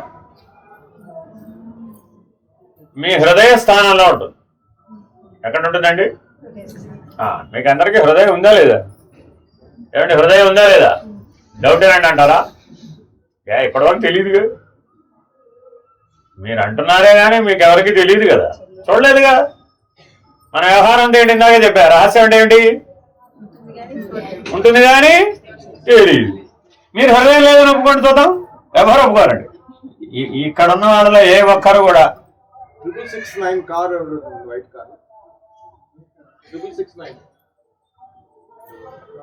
వైట్ కార్ 669 ఇక్కడ అక్కడ పెట్టారు. అది కొంచెం చివరికి పెట్టారు. కారణ శరీరం ఎందులో ఉంటుందండి? ఏ స్థానంలో ఉంటుంది? ఇప్పుడు హృదయ స్థానంలో ఉంటుందండి. మీ అందరికీ హృదయం ఉందంటారా లేదంటారా? ఉందా లేదా? ఎలా చెప్పగలరు ఉందని? ఎలా చెప్పగలిగారు? హృదయం ఉందని ఎలా చెప్పారు? హృదయం ఉందని ఎలా చెప్పారు? ప్రాణం ఉందని చెప్పారా లేదా? అది బాగా తెలుసండి బాబు. పైకి కిందకి ఎగసాస కొడుకు. మనసు ఉందా లేదా? ఉందా లేదా? అబ్బో, అది లేకపోవడం అండి. అసలు నా జీవితం అంతా ఉంది అది. అసలు బుద్ధి ఉందా లేదా? అది కూడా ఉందండి బాబు. హృదయం ఉందా లేదా? తెలీదు. స్పష్టంగా తెలీదు. ఉందని అనుకోవడమే తప్ప స్పష్టంగా తెలియదు. కావాలంటే కార్డియాలజిస్ట్ అడగండి, నాకు హృదయం ఉందో లేదు. అదే హృదయం స్థూల శరీరంలో మాంసపిండం. అది అర్థమైందండి? జడ వస్తువు. అది కూడా ఇట్లా యంత్రంలాగా కొట్టుకుంటూ ఉండవచ్చు, రక్త ప్రసరణ జరుగుతూ ఉండవచ్చు. దానివల్ల ఏదో మనకి గాలి విచ్చిపుచ్చుకోవడాలు అవేరాలు జరుగుతూ ఉండవచ్చు. కొన్ని క్రియా కార్యకలాపాలు జరుగుతూ ఉండవచ్చు. కానీ నిజానికి మానవుడికి ఉన్నటువంటి హృదయం, ఆ హృదయం అంటే ఏమిటో తెలియకపోతే మరి మానవత్వంతో మనం జీవించగలుగుతామా? Very very important. మనిషిగా జీవిస్తున్నామంటే ఏమంటే మీరు ఏనిగైనా, ఎవరైనా అడిగామండి మీరు ఏనిగైనా ఏమంటారు? మీరు మొసలైనా కాదండి.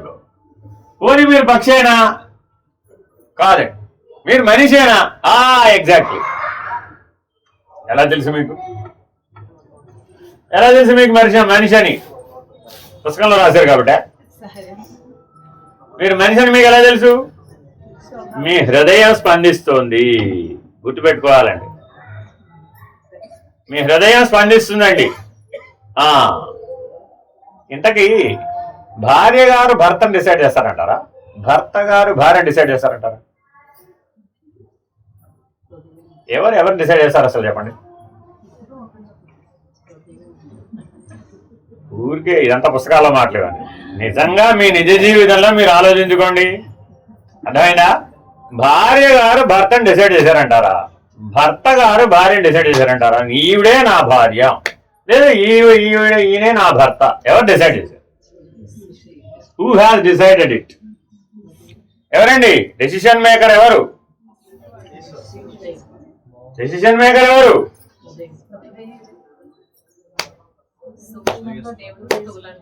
డెసిషన్ మేకర్ ఎవరు? డెసిషన్ మేకర్ ఎవరు?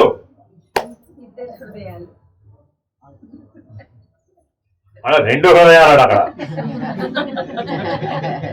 అంటే ఆ హృదయ స్థానంలో ఉన్నటువంటి కారణ శరీర అభిమాని ఎవరండి నిర్ణయం చేసేది? కారణ శరీర అభిమాని, సూక్ష్మ శరీర అభిమాని, స్థూల శరీర అభిమాని. జీవుడికి 3 అభిమానాలు ఉన్నాయి. జీవుడికి 3 అభిమానాలు ఉన్నాయి. అర్థమైందండి? మీ ఫోటో బదులు వేరే వారి ఫోటో చూపెట్టి ఇది మీరే అన్నారు అనుకోండి, ఏమంటారు? ఒప్పుకోరా? అయ్యో అదేంటమ్మా ఐశ్వర్యరాయ్ బొమ్మ చూపెట్టారండి, ఇది నువ్వే అన్నారు, ఏమంటారు? నేను కాదురా బాబు అంటారు లేదా? అమితాబ్ బచ్చన్ బొమ్మ చూపెట్టారు పోయి మా వాళ్ళకి, ఇది మీరేనండి అన్నారండి, ఏమంటారు? కాదంటారు. ఎలా చెప్పగలిగావు? స్థూల శరీర అభిమానం. ఈ శరీరం నేను కాదు, ఈ శరీరమే నేను. చెప్పగలుగుతున్నారా లేదా?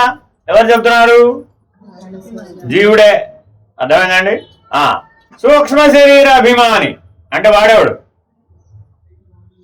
సూక్ష్మ శరీర అభిమాని అంటే ఎవరు? ఎవరు?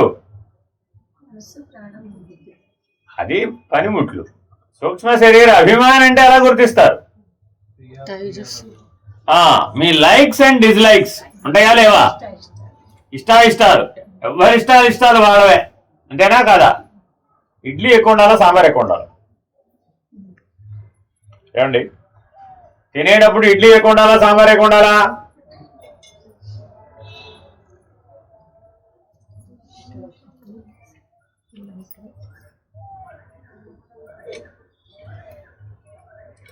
చెప్పలేదు ఎవరు?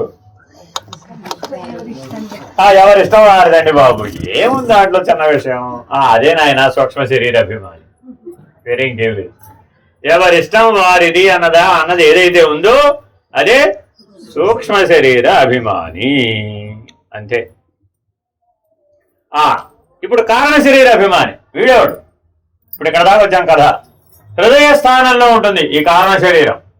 ఆ హృదయ స్థానం ఎక్కడుందో మీకు తెలిస్తే తప్ప ఈ కారణ శరీర అభిమానాన్ని పోగొట్టడానికి వీలు కాదు, అసాధ్యం. అందుకే మనం ఎవరం కూడా మనలో ఉత్తర ద్వారంలో ఉన్నటువంటి నేనైన గుర్తించలేకపోతున్నాం. ఈ కారణ శరీరమే మనల్ని అక్కడ అడ్డగిస్తుంది, ఆవరిస్తుంది, అది కనపడకుండా చేస్తుంది, గుర్తించకుండా చేస్తుంది, మనలో చీకటి రూపంలో వ్యాపించు. మీలో చీకటి ఉందా లేదా? ఉందా లేదా? ఎలా తెలుసు మీకు? మీ లోపల చీకటి ఉందని ఎలా తెలుసు మీకు? అయిపోయింది, కళ్ళు మూసుకోవా బాబు, సరే కళ్ళు మూసుకో, చీకటి వచ్చిందా రాలేదా? ఉందిరా బాబు చీకటి. ఉందా లేదా? చీకటి ఉందా లేదా? కళ్ళు మూసుకుంటే ఎవరికైతే చీకటి రావడం లేదా వాడు అప్పుడు నిద్ర ఎలా అవుతాడు? సరే లేదన్నాడు అనుకోండి ఎవడైనా కానీ, అప్పుడు వాడు నిద్రపోయే అవకాశం ఉందా? ఛాన్స్ ఉందా? లేదు. ఎందుకని?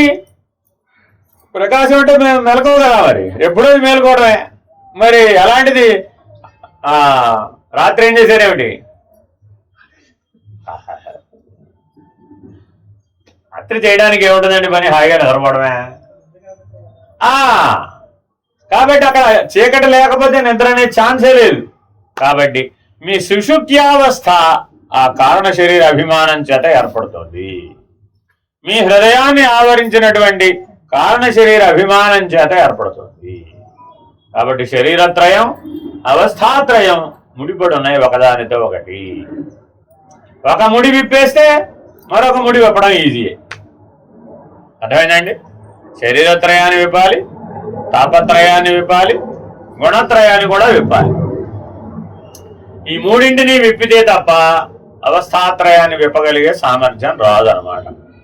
ఈ 4 త్రయాల మీద దృష్టి పెట్టి ఎవరైతే నేను మీ లక్ష్యం ఏంటంటే ఇప్పుడు నేనైనా సంస్కృతంలో చెప్తే అయమాత్మ బ్రహ్మ.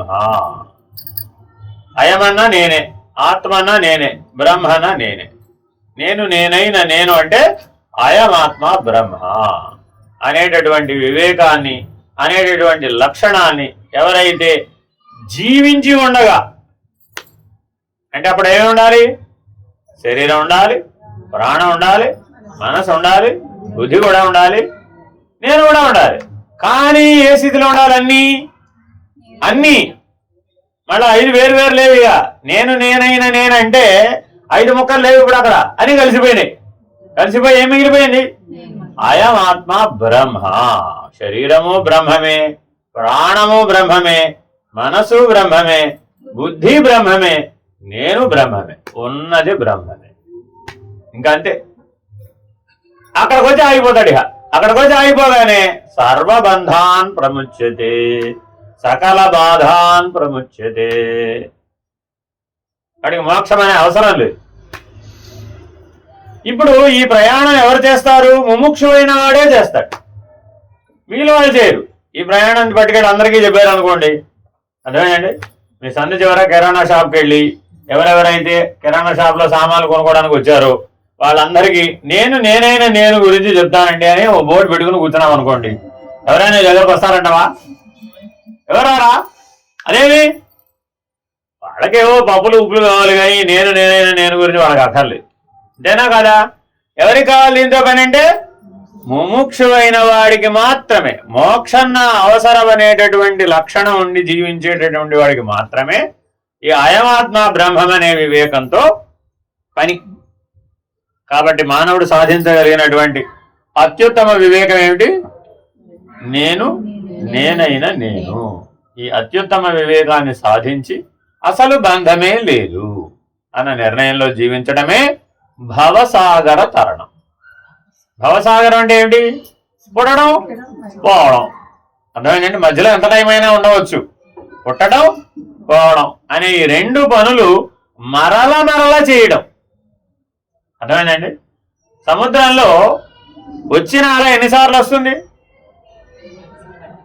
ఏమండి? సముద్రంలో వచ్చిన అల ఎన్నిసార్లు వస్తుంది? ఒకసారేనా? మరి మనం మళ్ళా పుడుతున్నాం. మరి మళ్ళా పుడుతున్నాం, ఒకసారి పుట్టామంటారా? మళ్ళా పుడుతున్నామంటారా, ఒకసారి పుట్టామంటారా? ఎలా చెప్పగలరు? మన సూక్ష్మ శరీరాన్ని పరిశీలిస్తే అర్థమైపోతుంది. ఎవరి సూక్ష్మ శరీరాన్ని వారు పరిశీలిస్తే ఈ జన్మలో విశేషాలు మాత్రమే ఉన్నాయా? అబ్బో, మన వెనకాల మూట చాలా ఉంది కదా, ఆ మూట గెరగెర తిరుగుతుంది. ఆ మూట దించమంటే ఎవరైనా దించుతారా? అబ్బో, నా మూట నేను దించుతానేమిటి అంటాడు. కాబట్టి ఆ మూట ఎవరు మొయ్యాలి? ఎవరి మూట వారే మొయ్యాలి. ఎవరి బరువు ఎవరు దించాలి? ఎవరి బరువు వారే దించుకోవాలి. ఎప్పుడు దించుతారు?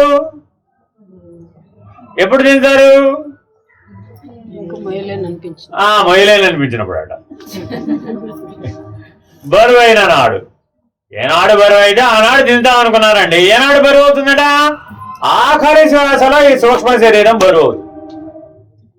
ఈ కారణ శరీర అభిమానం ఎప్పుడు పనిచేస్తుందంటే ఆ హృదయ స్థానంలో ఆఖరి నిమిషాలలో మొత్తం చీకటి కమ్మేస్తుంది.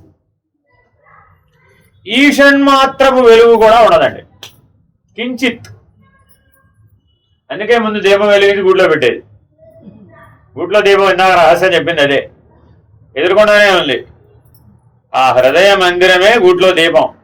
అందులో గనక మీకు ప్రకాశం వస్తే కారణ శరీర అభిమానం పోతుంది. ఇప్పుడు ఆ గుడిలో దీపం వెలిగినంతసేపు గుడిలో చీకటి ఉందా? అవకాశం లేదు. అలాగే మన హృదయ మందిరంలో కారణ శరీర అభిమానాన్ని పోగొట్టుకున్నటువంటి వాళ్ళమై నేను మహాకారణాన్ని, నేనైన నేను, అయమాత్మ బ్రహ్మ, ఆ మహాకారణ స్థితిలో కనుక మీరు నిలకడ చెంది ఉన్నట్లయితే అప్పుడు అక్కడ స్థూల శరీర అభిమానము లేదు, సూక్ష్మ శరీర అభిమానం లేదు, కారణ శరీర అభిమానం కూడా లేదు. ఆ మూడు ఎప్పుడైతే లేవో ఉన్నది మహాకారణమే. మహాకారణాన్ని ఎక్కడి నుంచో తేలేం. నాలుగవది బయట నుంచి పడరావడం కుదరదు. ఈ మూడు గనక వెలుగులో కలిసిపోతే, ప్రకాశంలో కలిసిపోతే, ఈ మూడు ఏంటి? చీకటి. ఈ చీకటి అంతా ఎందులో కలిసిపోయింది? ప్రకాశంలో కలిసిపోయింది. పొద్దున్న లేచారండి, చీకటి పోతే సూర్యుడు వస్తాడంటారా?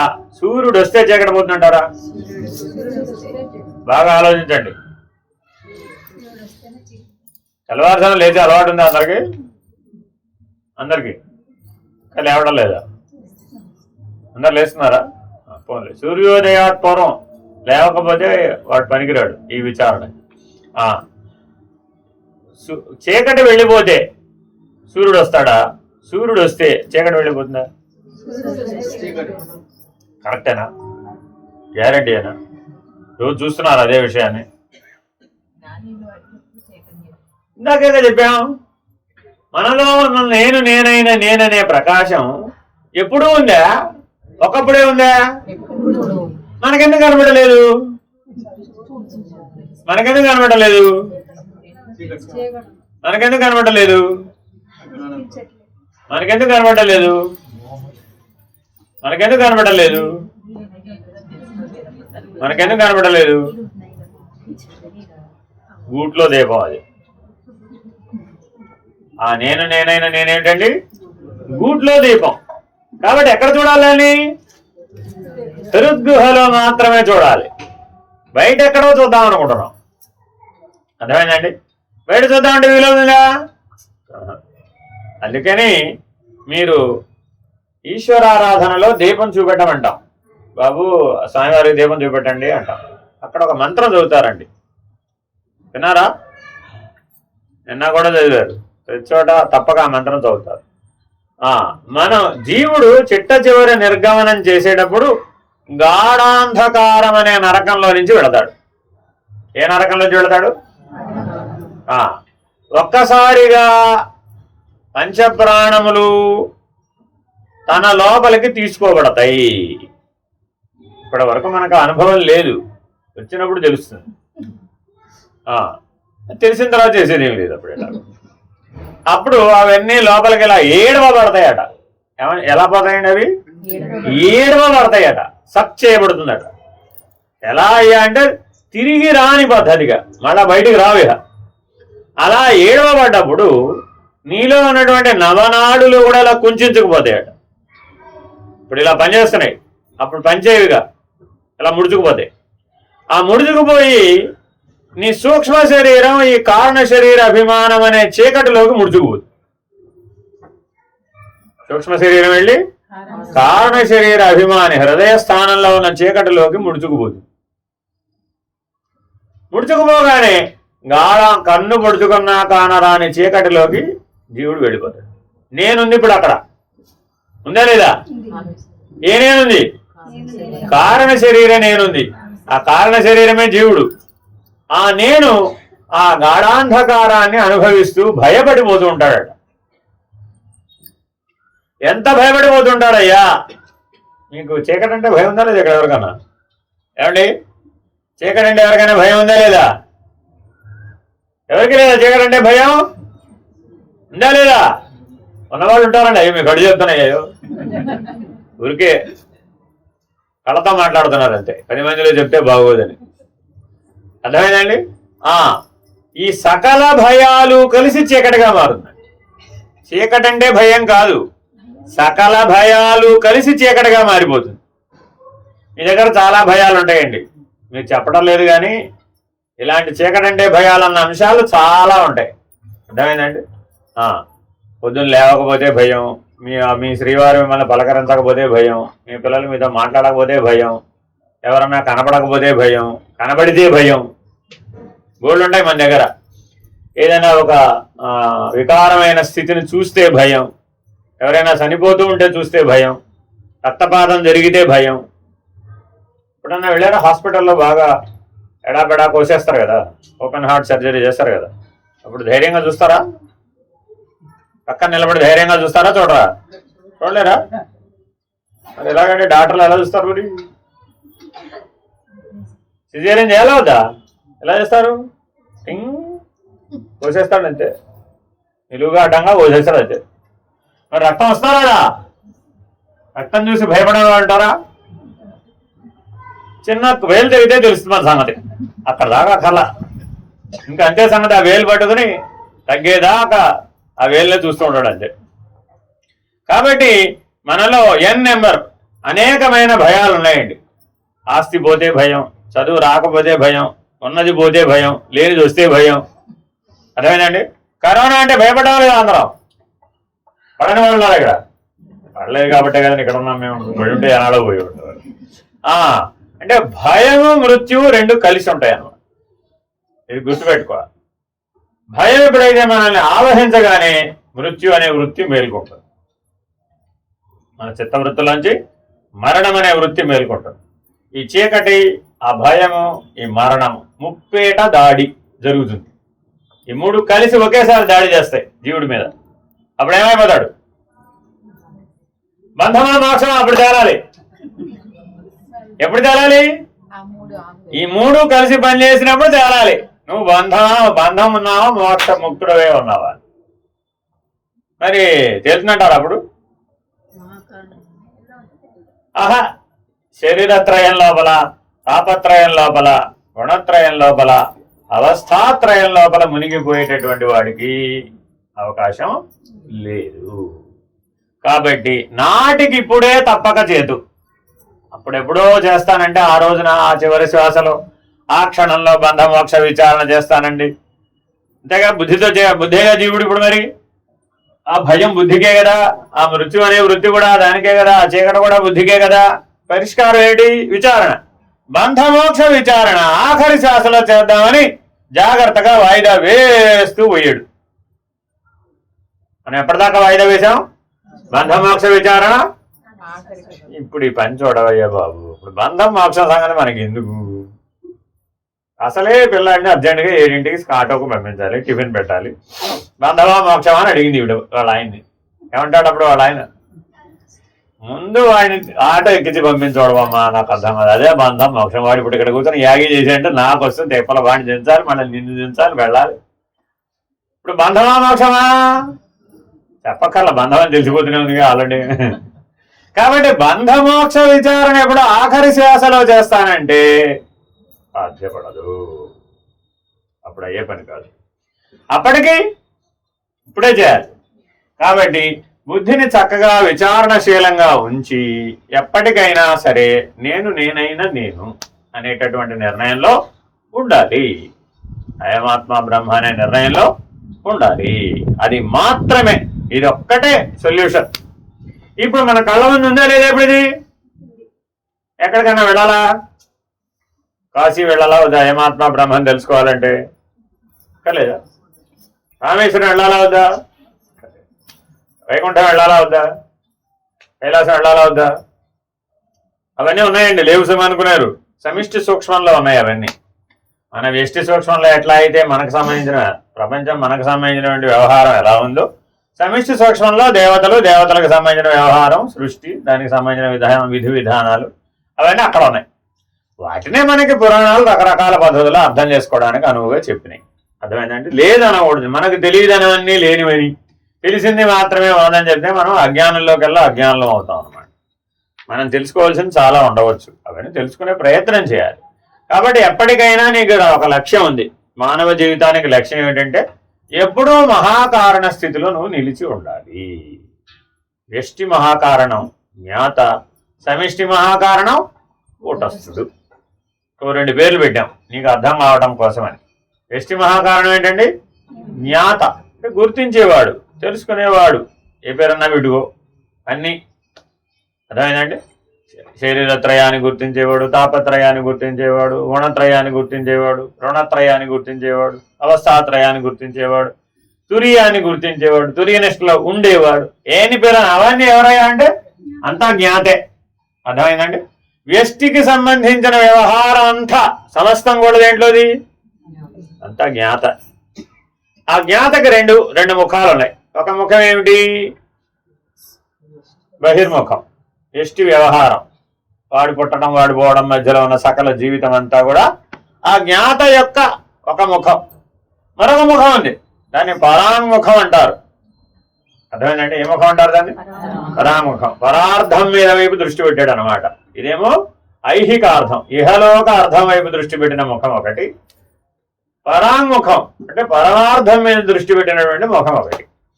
పరమార్థం మీద దృష్టి పెట్టినప్పుడు ఈ జ్ఞాత సమిష్టి మహాకారణమైనటువంటి కూటస్థుడి మీద దృష్టి పెట్టాడు. అర్థమైందండి. ఇప్పుడు గూట్లో దీపం ఉందా లేదా? ఇది జ్ఞాత కూటస్థుడా? ఇప్పుడు ఇది జ్ఞాత కూటస్థుడా? జ్ఞాత. మరి కూటస్థుడు సూర్యుడు. కాబట్టి ఇక్కడ ఉన్న దీప ప్రకాశం, అక్కడ ఉన్న సూర్యప్రకాశం. రెండింటిలో ఉన్న సామాన్య లక్షణం ఏమిటి? కాబట్టి ప్రకాశ లక్షణం ద్వారా నేను కూటస్థుడనే అనే నిర్ణయంలో సహజంగా ఉండు. కూటస్థుడైన తర్వాత ఏం చేయాలి? ఏమండి, కూటస్థుడైన తర్వాత ఏం చేయాలి? ఏం చేయాలి? వాళ్ళు ఆయన పిలిస్తే పలకాల అక్కర్లేదు, నీకు నాకు సంబంధం లేదు, నేను కూటస్థుడిని, నీకు నేను సూర్యప్రకాశాన్ని, నీకు నువ్వెవడో నేనెవడో నాకు తెలియదు. మనసులో అనుకోవాలా బయటకు అనాలా? ఇప్పుడు మనసులో అనుకోవాలా బయట అనుకోవాలా? మనసులో అనుకోవాలి, బయటికి చెప్పారనుకోండి పెద్ద ప్రమాదం వస్తుంది. అర్థమైందండి? కాబట్టి వివేకం అంతా లోపల, బంధమోక్షాలు ఎక్కడా? లోపల. అర్థమైందండి? బయట కాదు కదా, బంధమోక్షాలు బయటే ఉంటాయి, బయటే ఉండవు. కాబట్టి బంధమోక్షాలలో నుంచి విడిపించేదానికి వివేకం అని పేరు, వైరాగ్యం అని పేరు. ఆ వివేక వైరాగ్యాలను మీ లోపల మీరు ఉపయోగించాలి, బయట వాడికి చెప్పకూడదు. అర్థమైందండి? చాలా మంది ఏం చేస్తారంటే పొరపాటు ఇంట్లో ఉన్న కుటుంబ సభ్యుల మీద ఈ వివేక వైరాగ్యాలని ప్రయోగిస్తారు అన్నమాట. చాలా ప్రమాదం వస్తుంది. వాళ్ళకి అర్థం కాకపోగా మనల్ని ఎర్రగడ్డకు పట్టుకెళ్లే అవకాశాలు ఎక్కువ పెరిగిపోతాయి అన్నమాట. కాబట్టి జాగ్రత్తగా ఉండాలి. ఇలా జాగ్రత్తగా నేనైనా నేను అయమాత్మ బ్రహ్మం అనే నిర్ణయంలో ఎవరైతే నిలకడగా ఉంటారో వాళ్ళు ఉత్తర ద్వారంలో శరీరత్రయాన్ని, తాపత్రయాన్ని, గుణత్రయాన్ని, అన్ని త్రిపుటుల్ని లయం చేసినటువంటి వాళ్ళు అవుతారు. ఏం చేయగలుగుతారండి? త్రిపుటి ఎన్నైతే మూడుగా ఉన్నాయో, జగజ్జీవేశ్వరులు కూడా త్రయమే. మొదటి త్రయం ఏంటండి? జగత్తు, జీవుడు, ఈశ్వరుడు. ఆ త్రయం పుట్టిన తర్వాతే మిగిలిన త్రయాలన్నీ పుట్టినాయి. ఈ జగజ్జీవేశ్వర త్రయం ఈ ఉత్తర ద్వార స్థితిలో, ఈ స్థానంలో, శిఖాస్థానంలో కలిసిపోతుంది. అందుకే మీరు 3 పేటలుగా జడ వేసుకుంటారు, అవునా కదా? 3 పేట జడ. ఇప్పుడు ఎవరు వేయట్లేదు లేండి, అంతా ఎవరండి? ఇప్పుడంతా పోనీ టైల్, గుర్రపు తోక బ్యాచే. పోనీ అంటే తెలుసా మీకు? గుర్రమే. ఎవరు జడ వేసుకునే అలవాటు లేదండి, ఆ సూత్రం పోయింది. ఇప్పుడు ఆ ముప్పేట, ఈ 3 పేటలుగా ఉన్నటువంటి త్రిపుటి అంతా కూడా ఈ ఉత్తర ద్వారం దగ్గర అంతా లయమైపోతుందండి. ఎందులో లయమైపోతుంది? నేనైనా నేను, అయమాత్మ బ్రహ్మ అన్న స్థితిలో సకల త్రిపుటులు లయమైపోయినాయి. అప్పుడు ఉన్నది కేవలం కూటస్థ ప్రకాశం మాత్రమే. దాన్నే బ్రహ్మ ప్రకాశం అని కూడా అంటారు. అర్థం కావడానికి అనేక రకాల పేర్లతో అనేక పద్ధతులుగా చెప్తూ ఉంటాం. మీ మనవరాళ్ళ దగ్గరికి వెళ్ళి అమ్మమ్మ అంటే అర్థం అవుతుంది, కానీ అమ్మ అంటాం అనుకో, వాళ్ళ అమ్మ వైపు చూస్తుంది. అంతేనా కదా? ఎందుకని? ఆవిడకి ఆ చిన్నపిల్లకి తెలుసు వాళ్ళ అమ్మ ఎవరో. అంతేనా కదా? మీ అమ్మకి అమ్మని నేను కూడా నీకు అమ్మనే అన్నానుగా, నువ్వు అమ్మమ్మవే అంటు. చూడండి, గుర్తింపుని పక్కకు పెట్టడానికి కుదురుతుందా? 3 నెలల పిల్లవాడు, 3 ఏళ్ల పిల్లవాడు, ఎంత వాడైనా కావచ్చు, వాళ్ళ అమ్మమ్మ ఎత్తుకుంటే ఏడుస్తాడు, వాళ్ళ అమ్మ ఎత్తుకుంటే ఆపేస్తాడు. చూసుకోండి, కావాల్సి వస్తుంది. నెలల పిల్లలు, వాళ్ళ పిల్లలు ఇప్పుడు ఉద్యోగాలు పోతున్నారా లేదా, వీడు చేస్తున్నాడు, వాళ్ళ అమ్మమ్మ చేతిలో పెట్టిపోతారు. వీడు కుయ్యో మరో ఏడుస్తూ ఉంటాడు. వాళ్ళ అమ్మ లాగానే అంతా హాయిగా. మరి ఇద్దరు ఒకటే కదా అంటే వాడికి తెలుసు ఎవరమ్మ. అంతేనా కాదా? ఇప్పుడు వాడి లోపల ఆ గుర్తింపు స్పష్టంగా ఉందా లేదా? మరి పర్ఫెక్ట్గా ఉంది. మరి ఇప్పుడు వాడికి బుద్ధి, జ్ఞానం, వివేకం, ప్రకాశం ఎప్పటి నుంచి ఉన్నాయి? ఇప్పుడు తల్లి గర్భంలో నుంచే ఉన్నాయి. వాళ్ళ అమ్మని గుర్తించడం ఎప్పుడు మొదలు పెట్టాడు? ఏమిటి? తల్లి గర్భంలో నుంచే మొదలు పెట్టాం. అలాగే పరమేశ్వరుని గుర్తించడం ఎప్పుడు మొదలు పెట్టాం? అప్పటి నుంచే మొదలు పెట్టాం. ఎందుకని నీ ఉనికికి ఆధారం వాడే. ఆ ఉనికి ఆయన ఆధారం లేకపోతే నీ ఉనికి నిలబడదు. కాబట్టి చాలా జాగ్రత్తగా ఈ కూటస్థ ప్రకాశాన్ని గర్భస్థ శిశువులో కూడా గుర్తించవచ్చట. అదే ఏం చేస్తున్నారు మీరు? అల్ట్రాసౌండ్ స్కాన్ చేసి ఆ ప్రకాశం తిరుగుతుందా లేదా? ఆ ప్రకాశాన్ని బట్టే గుర్తిస్తున్నాం. అక్కడ వేరే ఏం లేదా, ఆకారాన్ని. లోపల ప్రకాశం లేకపోతే గుర్తించగలరా? ఇంపాసిబుల్.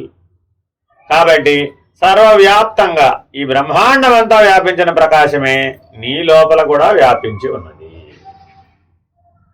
అసలు నువ్వు లేవు, నీ శరీరం, ప్రాణం, మనసు నువ్వు అంటున్నావు, కానీ అక్కడ ఏమి లేవయ్యా బాబు. దీనికి ఒక ఉదాహరణ చెప్పారనమాట.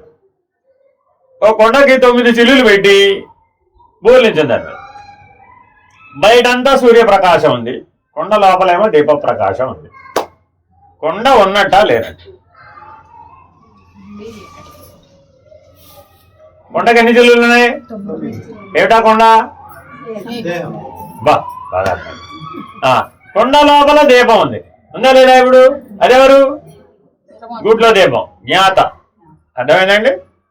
గుట్లో దీపం ఉందా లేదా? అది కుండలో దీపం. బయటంతా హిరణ్య గర్భ ప్రకాశం, సూర్యప్రకాశం ఉందా లేదా? కుటస్థ ప్రకాశం. ఇప్పుడు మధ్యలో కుండ ఉన్నట్టా లేనట్ట? ఎప్పటికైనా సూర్యుడు ఈ కొండ ఉన్నట్టు గుర్తిస్తాడా లేదా? సూర్యుడికి ఏం పని? అంతేనా కదా? అవునా కదండి? ఈ కొండ ఉందా లేదా అని సూర్యుడికి ఏమన్నా పనే? కూటస్థ ప్రకాశానికి వ్యష్టితో పనే లేదండి, అసలు దానికి సంబంధమే లేదు.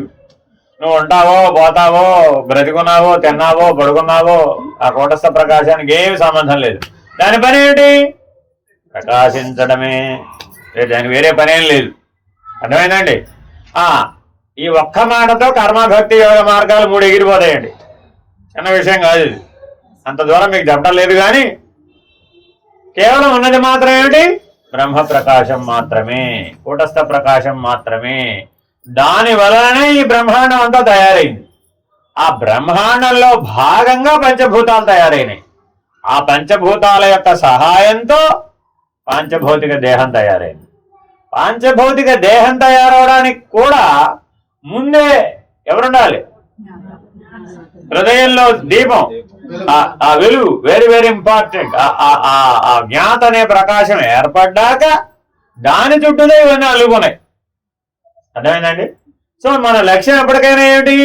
ఈ జ్ఞాత యొక్క ప్రకాశాన్ని ఆ సూర్యుని యొక్క ప్రకాశాన్ని పోల్చి చూసుకోవాలి. చూసాం. పోల్చి చూడడాన్ని ఏమంటారు? లక్షణత్రయం అంటారు. పోల్చి చూడడాన్ని ఏమంటారు? ఏమిటా లక్షణత్రయం అంటే? 3 లక్షణాలు, మళ్ళీ అది కూడా త్రిపుటే. అర్థమైందండి? అంటే ఒకటి ప్రధానం, ఒకటి అప్రధానం. ఎప్పుడు ఎక్కడ మన సృష్టిలో ఎలా ఉంటుంది? ఒకటి ప్రధానం, ఒకటి అప్రధానం. ఎలా చెప్పగలరు? మిమ్మల్ని పిలిచి ఇందాకేదో పండు చేతిలో పెట్టారా లేదా? అరటి పండు చేతిలో పెట్టారా లేదా? మరి పండు తిని తొక్క పారేమన్నారా? చెప్పారా చెప్పలేదా? చెప్పలేదా? చెప్పలే. మొత్తం తినేయలేదా మరి? అప్పుడు ఏమన్నారు ఎవరైనా? ఏమిటంటే అది పశువులాగా, పశువు తొక్కతో సహా తినేస్తుంది. మనిషి ఏది ప్రధానమో దాన్ని సేకరించాడు, ఏది అప్రధానమో దాన్ని విసర్జించాడు. అలాగే ఎప్పటికప్పుడు మనకేమనిపిస్తుందట? ఆ జ్ఞాత ప్రకాశమే చాలా చాలా ఇంపార్టెంట్. అవునా కాదా? చాలా ఇంపార్టెంట్. అదే తెలుసుకునేవాడు అదేం తెలుసుకుంటాడు? ఇదే తెలుసుకునేవాడు తెలుసుకోలేడు దాన్ని. కాబట్టి మీ శరీర ప్రాణ మనోబుద్ధులను ఉపయోగించి ముందు మీరు ఏం చేయాలి? మీలో ఉన్న హృదయ స్థానాన్ని సరిగ్గా పట్టుకుని ఆ హృదయ స్థానంలో ఉన్నటువంటి కారణ శరీరం అనే అభిమానాన్ని, అజ్ఞానాన్ని, జ్ఞాత యొక్క ప్రకాశాన్ని గుర్తించడం ద్వారా, అందులో వెలుగుతున్నటువంటి స్వప్రకాశ లక్షణాన్ని గుర్తించడం ద్వారా కారణ శరీర అభిమానాన్ని ముందు పోగొట్టుకోవాలి. విచారణ ద్వారా పోగొట్టుకోవాలి, గుర్తించడం ద్వారా పోగొట్టుకోవాలి, అలా ఉండడం ద్వారా పోగొట్టుకోవాలి. అయింది, పోగొట్టామండి. ఇప్పుడు లోపలంతా ఏముంది? బయటంతా ఏముంది? లోపల బయట ప్రకాశమే ఉంటే ఉన్నది ప్రకాశం అనాలా నేననాలా? ఉన్నది ప్రకాశం అనాలా నేననాలా? ఉన్నది ప్రకాశం అనాలా నేననాలా?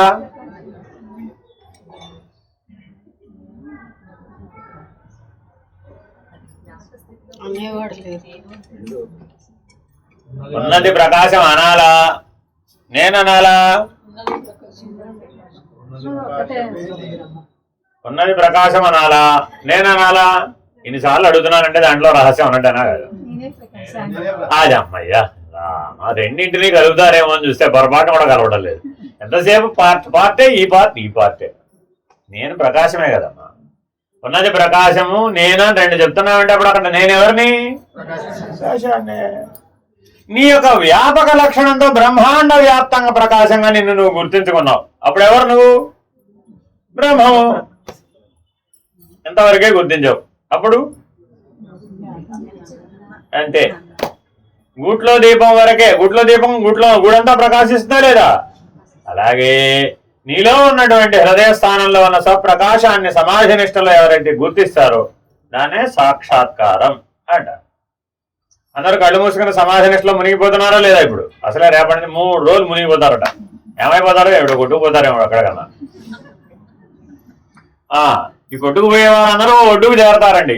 ఏ ఒడ్డుకు చేరతారు? సాక్షాత్కారం. ఏమిటండి అది? సాక్షాత్కారం. ఈ 3 రోజులు రేపటి నుంచి అఖండ ధ్యానం ఏదో చేస్తామని చెప్పారు. వాళ్ళకి ఏదో కాస్త 4 మాటలు చెప్పండి అన్నారు మన వాళ్ళ నిర్వాహకులు. ఈ అఖండ ధ్యానం చేసే వారందరూ ఏం చేయబోతున్నారయ్యా అంటే, కళ్ళు మూసుకుని కదా ధ్యానం చేసేది. కళ్ళు మూసుకుని ధ్యానం చేసేటప్పుడు మీ కళ్ళ లోపల, మీ హృదయం లోపల, మీ లోపల ఉన్న కారణ శరీర అభిమానం చీకటి రూపంలో మీకు అనుభవం అవుతూ ఉంటుంది. ఆ చీకటిని తొలగించుకునే ప్రయత్నమే సమాధినిష్ట. ఆ సమాధినిష్ట ద్వారా మీరు వాసనాక్షయం పొందినట్లయితే అప్పుడు మీరు సాక్షాత్కారం అనే ఒడ్డుకు చేరతారు. ఆ సాక్షాత్కార స్థితిలో మీరు చూసే ప్రకాశం ఎవరిది? మీ హృదయంలో వెలుగుతున్నటువంటి జ్ఞాత యొక్క ప్రకాశాన్ని. ఇది ఎవరికి వాళ్ళు ముందు సప్రయత్నం సాధన చేయాలండి. అంటే మీరేం చేస్తారని నన్ను అడిగారు. నేను నీ బదులు ధ్యానం చేయను, నేను నీ వదిలేమి ఇటు నుంచి అటు నుంచి ఇటు పరిగెట్టను. ఈ పని అంతా నీ ఉద్యోగమే. అర్థమైందండి? నా పని ఏమిటి? నీ కళ్ళ ముందే ఉన్నటువంటి రహస్యాన్ని విప్పి చెప్పడం. అర్థమైందండి? కాబట్టి చక్కగా మీరందరూ ధ్యానం చేయండి, నిష్కామ కర్మను ఆచరించండి, అన్ని యోగాలు ఎన్ని చేతనైతే అన్నీ ఆచరించండి. కానీ ఏమనుకోవాలి మీరు? శరీరం నేను కాదు, ప్రాణం నేను కాదు, మనస్సు నేను కాదు, బుద్ధి నేను కాదు, శరీరత్రయం నేను కాదు, తాపత్రయం నాకు అక్కర్లేదు, గుణత్రయం లేదు, రుణత్రయం అసలే లేదు, అవస్థాత్రయం అవసరం లేదు, అవస్థాత్రయం అవసరం లేదు. ఎప్పుడు? సాక్షాత్కారం అయితే. అర్థమైందండి? అయిపోయినప్పుడు ఇక అప్పుడు ఎవరు? నువ్వు ఆత్మస్వరూపుడు. ఇవే ఈ లోపల పరిణామం అంతా అయితే, ఈ పరిణామం అవలేదనుకోండి, అప్పుడు భావంలో చేయవచ్చు. నిత్య జీవితంలో భావంలో నేను ఆత్మస్వరూపుడు అని భావిస్తూ ఈ ప్రయాణాన్ని పూర్తి చేయవచ్చు. కాబట్టి పనిముట్టుగా మీరు శరీరాన్ని వాడవచ్చు, ప్రాణాన్ని వాడవచ్చు, మనస్సుని వాడవచ్చు, బుద్ధిని కూడా వాడవచ్చు, నేను కూడా వాడవచ్చు. Very very important. ఎప్పుడైతే నేను అనే జ్ఞాతని పనిముట్టుగా వాడి చైతన్యాన్ని స్వాధీనపరుచుకున్న దశ మీకు వస్తుందో అప్పుడు మీరు బ్రహ్మాండ వ్యాప్త ప్రకాశం. చైతన్యం ఎంతవరకు వ్యాపించింది? బ్రహ్మాండం అంతా వ్యాపించింది. ఎవరికైతే చైతన్యం స్వాధీనమై ఉంటుందో వాళ్ళు నేను అయమాత్మ బ్రహ్మ అనే నిర్ణయానికి చేరతారు. వాళ్ళ కూడా ఒక పని మిగిలింది, ఆ చైతన్య మూలాన్ని అన్వేషించాలి. ఇప్పుడు మనం ఏ మూలాన్ని అన్వేషించాం? దీని మూలాన్ని అన్వేషిస్తే అక్కడ దాకా చేరాం. అక్కడ దాకా చేరిన తర్వాత ఒక పని మిగిలింది. మిగిలిన పని అయిపోయినాయి. అయమాత్మ బ్రహ్మము అన్నవాడికి కూడా ఒక పని మిగిలిందట. ఏమిటది? మోక్ష సన్యాసం. వాడికి మోక్షం సహజం. అప్పుడు అయమాత్మ బ్రహ్మం అనే స్థితిలో బంధం లేదుగా, మోక్షం సహజం. అప్పుడు ఆ సహజమైన ముక్త స్థితిలో, నిత్య ముక్త స్థితిలో వాడికి ఒక పని మిగిలింది. ఏమిటా పని? చైతన్య మూలం ఎక్కడ? చైతన్యానికి మూలం ఏది అని చైతన్య మూలాన్ని బాగా అన్వేషిస్తాడు. దేంట్లో? పరం. ఆఖరి లక్ష్యం ఏంటండి? పరం. ఈ చైతన్య మూలాన్ని పరంలో అన్వేషిస్తాడు. అర్థమైందండి? ఆ ఒక్క పనే వాడికి ఉంటుంది. మోక్ష సన్యాస యోగం మాత్రమే మిగిలి ఉంటుంది. అప్పుడు ఇక మిగిలినవే ఉండవు. అక్కడి దాకా ఎవరైతే వస్తారో వాళ్ళేమో ఆ చైతన్య మూలాన్ని తెలుసుకున్నటువంటి వాళ్ళై జన్మ రాహిత్య స్థితిని పొందుతారు. ఎవరైతే అయమాత్మ బ్రహ్మమనే నిర్ణయం దాకా వస్తారో వాళ్ళు జీవభావంలో నుంచి ముక్తులై జీవన్ముక్తులుగా జీవిస్తారు. ఈ రెండే మానవ జీవితంలో వివేకంతో సాధించబడేటటువంటి నిర్ణయాలు. ఏమిటండి ఇవి? నిర్ణయాలు. అంటే ఇది తెల్లగా ఉంటుందా, నల్లగా ఉంటుందా, పొడుగ్గా ఉంటుందా, పొట్టిగా ఉంటుందా, మామిడి చెట్ట, వేప చెట్ట, అరటి చెట్ట, ఔదుమర వృక్షమా? ఇవి వస్తు విషయం కాదన్నమాట. అది వస్తువు కాదు, విషయము కాదు, గుణము కాదు. అర్థమేనండి? ఇదేమిటి? ఇప్పుడు ఇది వివేకం వలన కలిగినటువంటి నిర్ణయ స్థితి. అక్కడ ఎప్పటికీ జీవుడు అనేవాడు ఇక లేనే లేడు. కాబట్టి మానవుడు తప్పక ప్రత్యేగాత్మ స్థితి అయినటువంటి సాక్షాత్కారాన్ని పొందాలి. ఆ తర్వాత నేనైన నేనుగా ఉత్తర ద్వార స్థితిలో శిఖాస్థితిలో నిలిచి ఉండాలి. ఆయమాత్మ బ్రహ్మముగా నిలిచి ఉండి జీవన్ముక్తుడై సహజంగా నిత్యముక్తుడై బంధమే లేనటువంటి స్థితిలో నిలిచి ఉండాలి. ఆ తర్వాత చైతన్య మూలాన్ని బాగా అన్వేషించాలి. ఆ అన్వేషణకి శాస్త్రము సహాయమే, గురువు సహాయమే, అనుభవజ్ఞుడైనటువంటి ఈశ్వరుడు సహాయమే, కాలము సహాయమే, అన్ని సహాయకారులే అక్కడ. కాబట్టి చాలా జాగ్రత్తగా ఆ చివరి ప్రయాణాన్ని పూర్తి చేయాలి. దాన్ని చతుర్థ దివ్యయానం అంటారు. ఆ చివరి పని ఉందని చెప్పానే, ఆ మోక్ష సన్యాస యోగం ఏమిటండి? అది 4వ దివ్యయానం. అర్థమైందండి? మనిషి భగవంతుడు పైనుంచి కిందకి దిగి వచ్చేసాడు మనిషిగా, మళ్ళా తాను భగవంతుడే అనే స్థితికి చేరుకుంటున్నాడట. ఇంతేనట ఈ మొత్తం వ్యవహారాన్ని ఒక వాక్యంలో చెప్పారు అవతార్ మెహర్ బాబా. ఇవాళ వారిని ఎందుకు స్మరిస్తున్నామంటే, నేటికి 100 సంవత్సరాల క్రితం, ఇవాటికి 100 సంవత్సరాల క్రితం అంటే 1925 1925 మౌన దినం ప్రారంభించారు వారు. మౌనం 42 సంవత్సరాలు మౌనంగా ఉన్నారండి వారి జీవితంలో. మాట లేదు, పలుకు లేదు, కానీ జీవితం బాగా సాగింది, దివ్యంగా సాగింది. మనం మాత్రం రోజు మొత్తం మీద ఎన్ని మాటలు మాట్లాడుతున్నామంటారు? దివ్యంగా సాగుతుందంటారా మన జీవితం? అందుకని ఆలోచించుకొని మాట్లాడాలట. ఒక మాట మాట్లాడే ముందు జాగ్రత్తగా ఆలోచించుకొని మాట్లాడాలి. మీ దివ్యత్వాన్ని నోరు తెరవగానే సగం పోయింది, మనసులో కదిలినప్పుడే సగం పోయింది, మాటగా వచ్చినప్పుడు ఇంకా సగం పోయింది, యాక్షన్ పనిలో కూడా వెళ్ళింది, అప్పుడేమైంది? ఫలితం వచ్చింది, అప్పుడు బుర్ర బొప్పి కూడా కట్టింది. అర్థమైందండి? కాబట్టి అక్కడ దాకా వెళ్లకుండానే ఇక్కడే మనం జాగ్రత్తగా దాన్ని నిలుపుకోవాలన్నమాట. నివృత్తి మార్గంలో ప్రయాణం చేయాలన్నమాట. ఇలా జాగ్రత్తగా ఎవరైతే ఈ 4వ దివ్యయానం, ప్రథమ దివ్యయానం మనిషిగా పుట్టగానే పూర్తయిపోయింది. మీరు మానవోపాధిని ధరించగానే ప్రథమ దివ్యయానం పూర్తయిపోతుందండి. మరి పుట్టారా లేదా? మీరందరూ పుట్టేశారు. మీరు తెలిసి చేసినా తెలియక చేసినా ఈశ్వరానుగ్రహం మేరకు చేసినా మీరందరూ కూడా దివ్యాత్మ స్వరూపులే, దైవమే. గుర్తించినా గుర్తించకపోయినా అది ప్రథమ దివ్యయానం అంటారు దీన్ని. ఇదే మనం ఏ అమీబా నుంచి మనిషి వరకు ఉన్న పశు జన్మల్లో పుట్టామనుకోండి, దాన్ని ఎంత పిలిచి మీరు నువ్వే దైవం అని రోజు చెప్పినా దానికి తెలుస్తుందంటారా? ఇప్పుడు ఈ పాఠం అంతా మీ ఇంట్లో పెరిగేటటువంటి ఏ డొమెస్టిక్ యానిమల్ ఉందనుకోండి, ఏదో ఒకటి పశువుని పిలిచి ఈ పాఠం అంతా చెప్పామనుకోండి, బాగా అర్థమవుతుందా? తల ఊపుతుందా లేదా? ఊపుతుంది. ఎందుకు ఊపదు? అది కూడా తల ఊపుతుంది, కానీ దానికి నిర్ణయం చేయడానికి శక్తి లేదు. కాబట్టి ప్రథమ దివ్యయానం మానవుడిగా పుట్టేటప్పటికే పూర్తయిపోయింది. మీరు తెలుసుకున్నా తెలుసుకోకపోయినా అదే సత్యం. 2వ దివ్యయానం ఏమిటది? గుట్ల దీపం, జ్ఞాత. మీ హృదయ స్థానంలో కారణ శరీర అభిమానం మీరు త్యజించి మీరు ప్రత్యేగాత్మ స్వరూపులుగా ప్రకాశ స్థితిలో నిలకడ చెంది సమాధి నిష్ట ద్వారా వాసనాక్షయాన్ని పొంది సాక్షాత్కార స్థితిలో నిలబడితే 2వ దివ్యయానం పూర్తయిపోతుంది. నెక్స్ట్ 3వ దివ్యయానం అదేంటి? బ్రహ్మ ప్రకాశం.